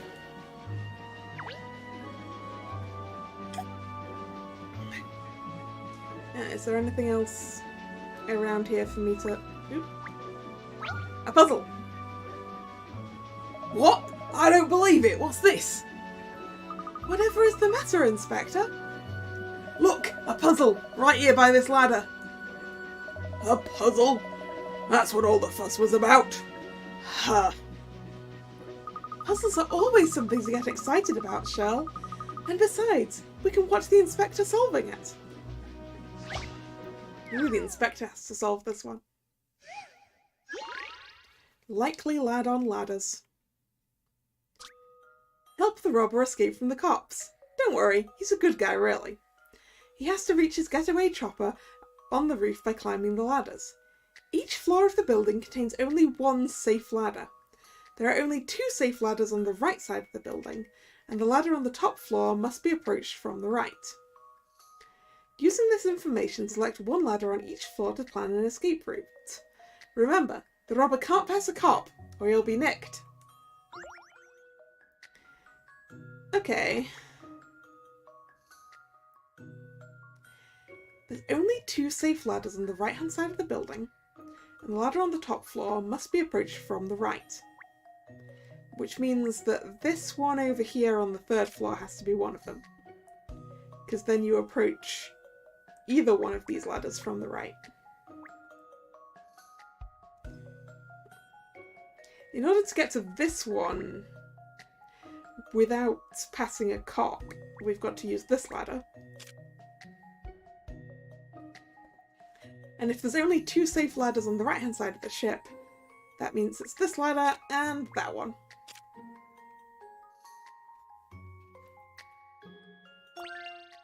Blimey, this is hard work. No? Shame. Thought I'd cracked that one. I thought I'd cracked that one.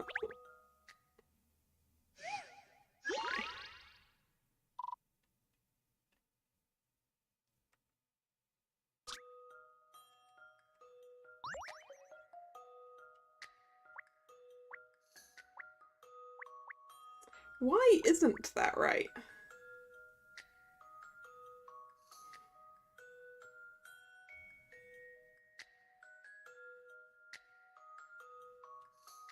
I don't understand why that isn't right. Alright, hence it is. You don't need to work this out from the bottom. You can figure out which ladders are safe by looking at the information from other floors. Yeah, give me another hint. It's safe to approach the ladder on the top floor from the right, which means you can't... What? It's safe to approach the ladder on the top floor from the right. So this means you can't use the ladder on the right on floor 3.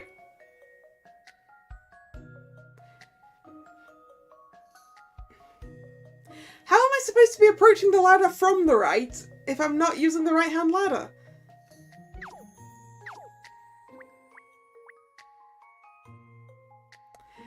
I think I've misunderstood what they meant by from the right, I guess.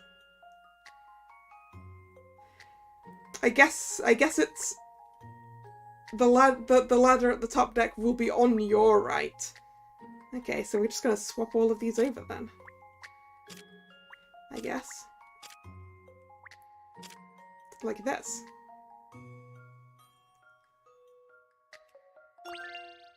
Blimey, this is hard work. Yep. The pieces just fell into place somehow. The game and I had different definitions of what from the right means.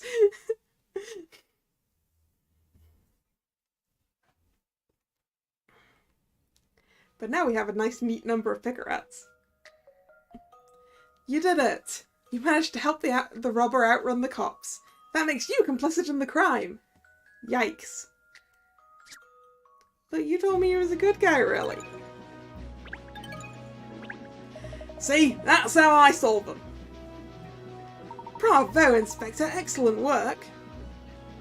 So he solved a puzzle. Bow wow. Don't be mean, Shirl. Look how happy it made him.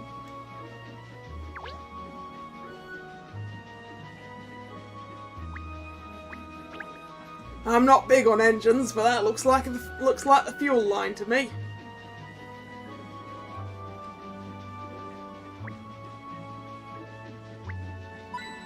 Hint coin. Ooh. Something up here? Nope. Bubble blaster.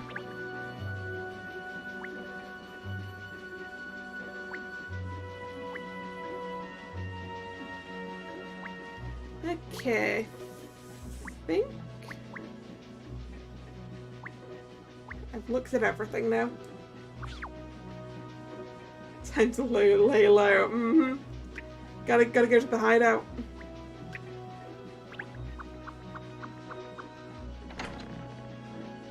Yeah, that's what I thought. I had a feeling that by the time we were back here, the angel wouldn't be there. So, how much did Catriel touch those crane levers, huh? Benji, that was so hard! The angel was hidden really well, wasn't it?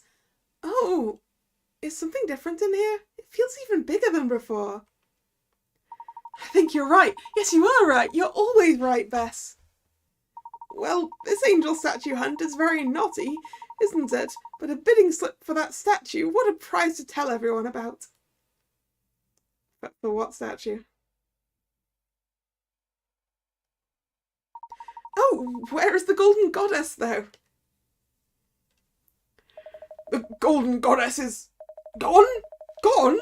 Where's the statue? Where is my golden goddess? Where? Someone has stolen it! I do not believe this. When the perpetrator of this terrible act is found, he will wish he never crossed Mustafar Fullhold. Hold your horses now, it's been nicked. That whopping great thing. Oh dear, Mr. Fullhold is fuming. Of course he is. That statue is practically priceless. Wait a minute though. If the statue's been stolen, what will become of my bidding slip? You haven't won it yet, Catriel. Well, all I can say is someone's got a bloomin' nerve carrying out a theft right under my nose like this. Cat, Perfetti, it's up to us to find out whoever did this. Well, we certainly can't ignore it. It'll be the theft of the century, given how valuable the statue must be. So now we're searching for the goddess statue itself instead of angels. What fun!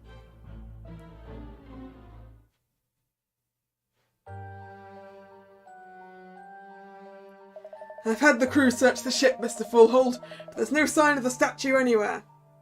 Yeah, 'cause whoever got it used that crane to lift it off the boat. It's probably under the waves by now.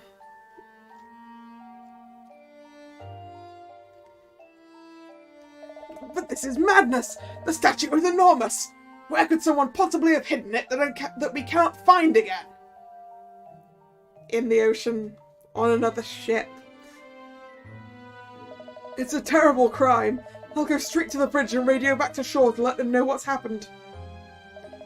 Yes, thank you, Midas. But there is nothing to be done from the shore. I do not understand this. Don't you worry, Mr. Fullhold. We'll catch the crook that did this, you mark my words. Ah, yes, of course. I was forgetting about the profession of some of our guests. Then you find my statue, and you find the person responsible for this brazen criminal act. Whatever it takes. Use persuasion if you need to. I mean, use the occasion of, being on this vessel to, find the criminal. We will, Mr. Fullhold. Any mystery solved. That's my motto. If you don't mind, Mr. Fullhold, could you please ensure no other guests enter the lounge area from now on, so that nothing is disturbed at the scene of the crime? Of course. If it will help your investigation, I will inform our guests that they must not enter. This is an unprecedented disaster for my new vessel's maiden voyage. I'm only thankful that you are on board. Please find the statue. Golly, what a turn-up for the books. The theft of a solid gold statue like that is a big case. What I want to know is, how did anyone manage to make off with something so big and heavy without being seen? Yes, it's almost unbelievable. But it happened, and we have to find out how. Right then, let's get this investigation underway, shall we? I think we should begin by taking a formal statement from Mr. Fullhold.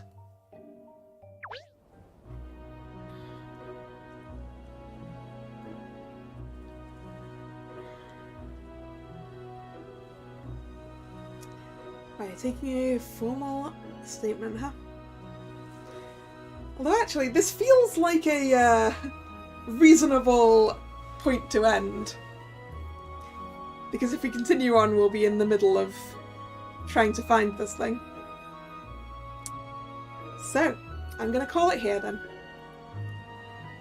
Thank you very much for coming. It's been fun. If you're new here and you've enjoyed your time, please consider subscribing to the channel. You can also follow me over on Twitter, which is linked below. This was the last scheduled stream of the week, so a new schedule will be up on both of those places later tonight.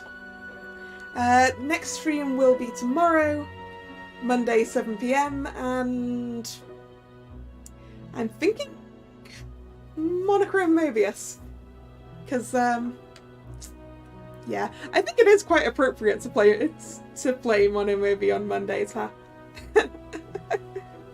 Just by the sounds of it. So, hope to see you then, or another time. Once again, thanks for coming, and this is Kalla, signing off. See ya, bye bye.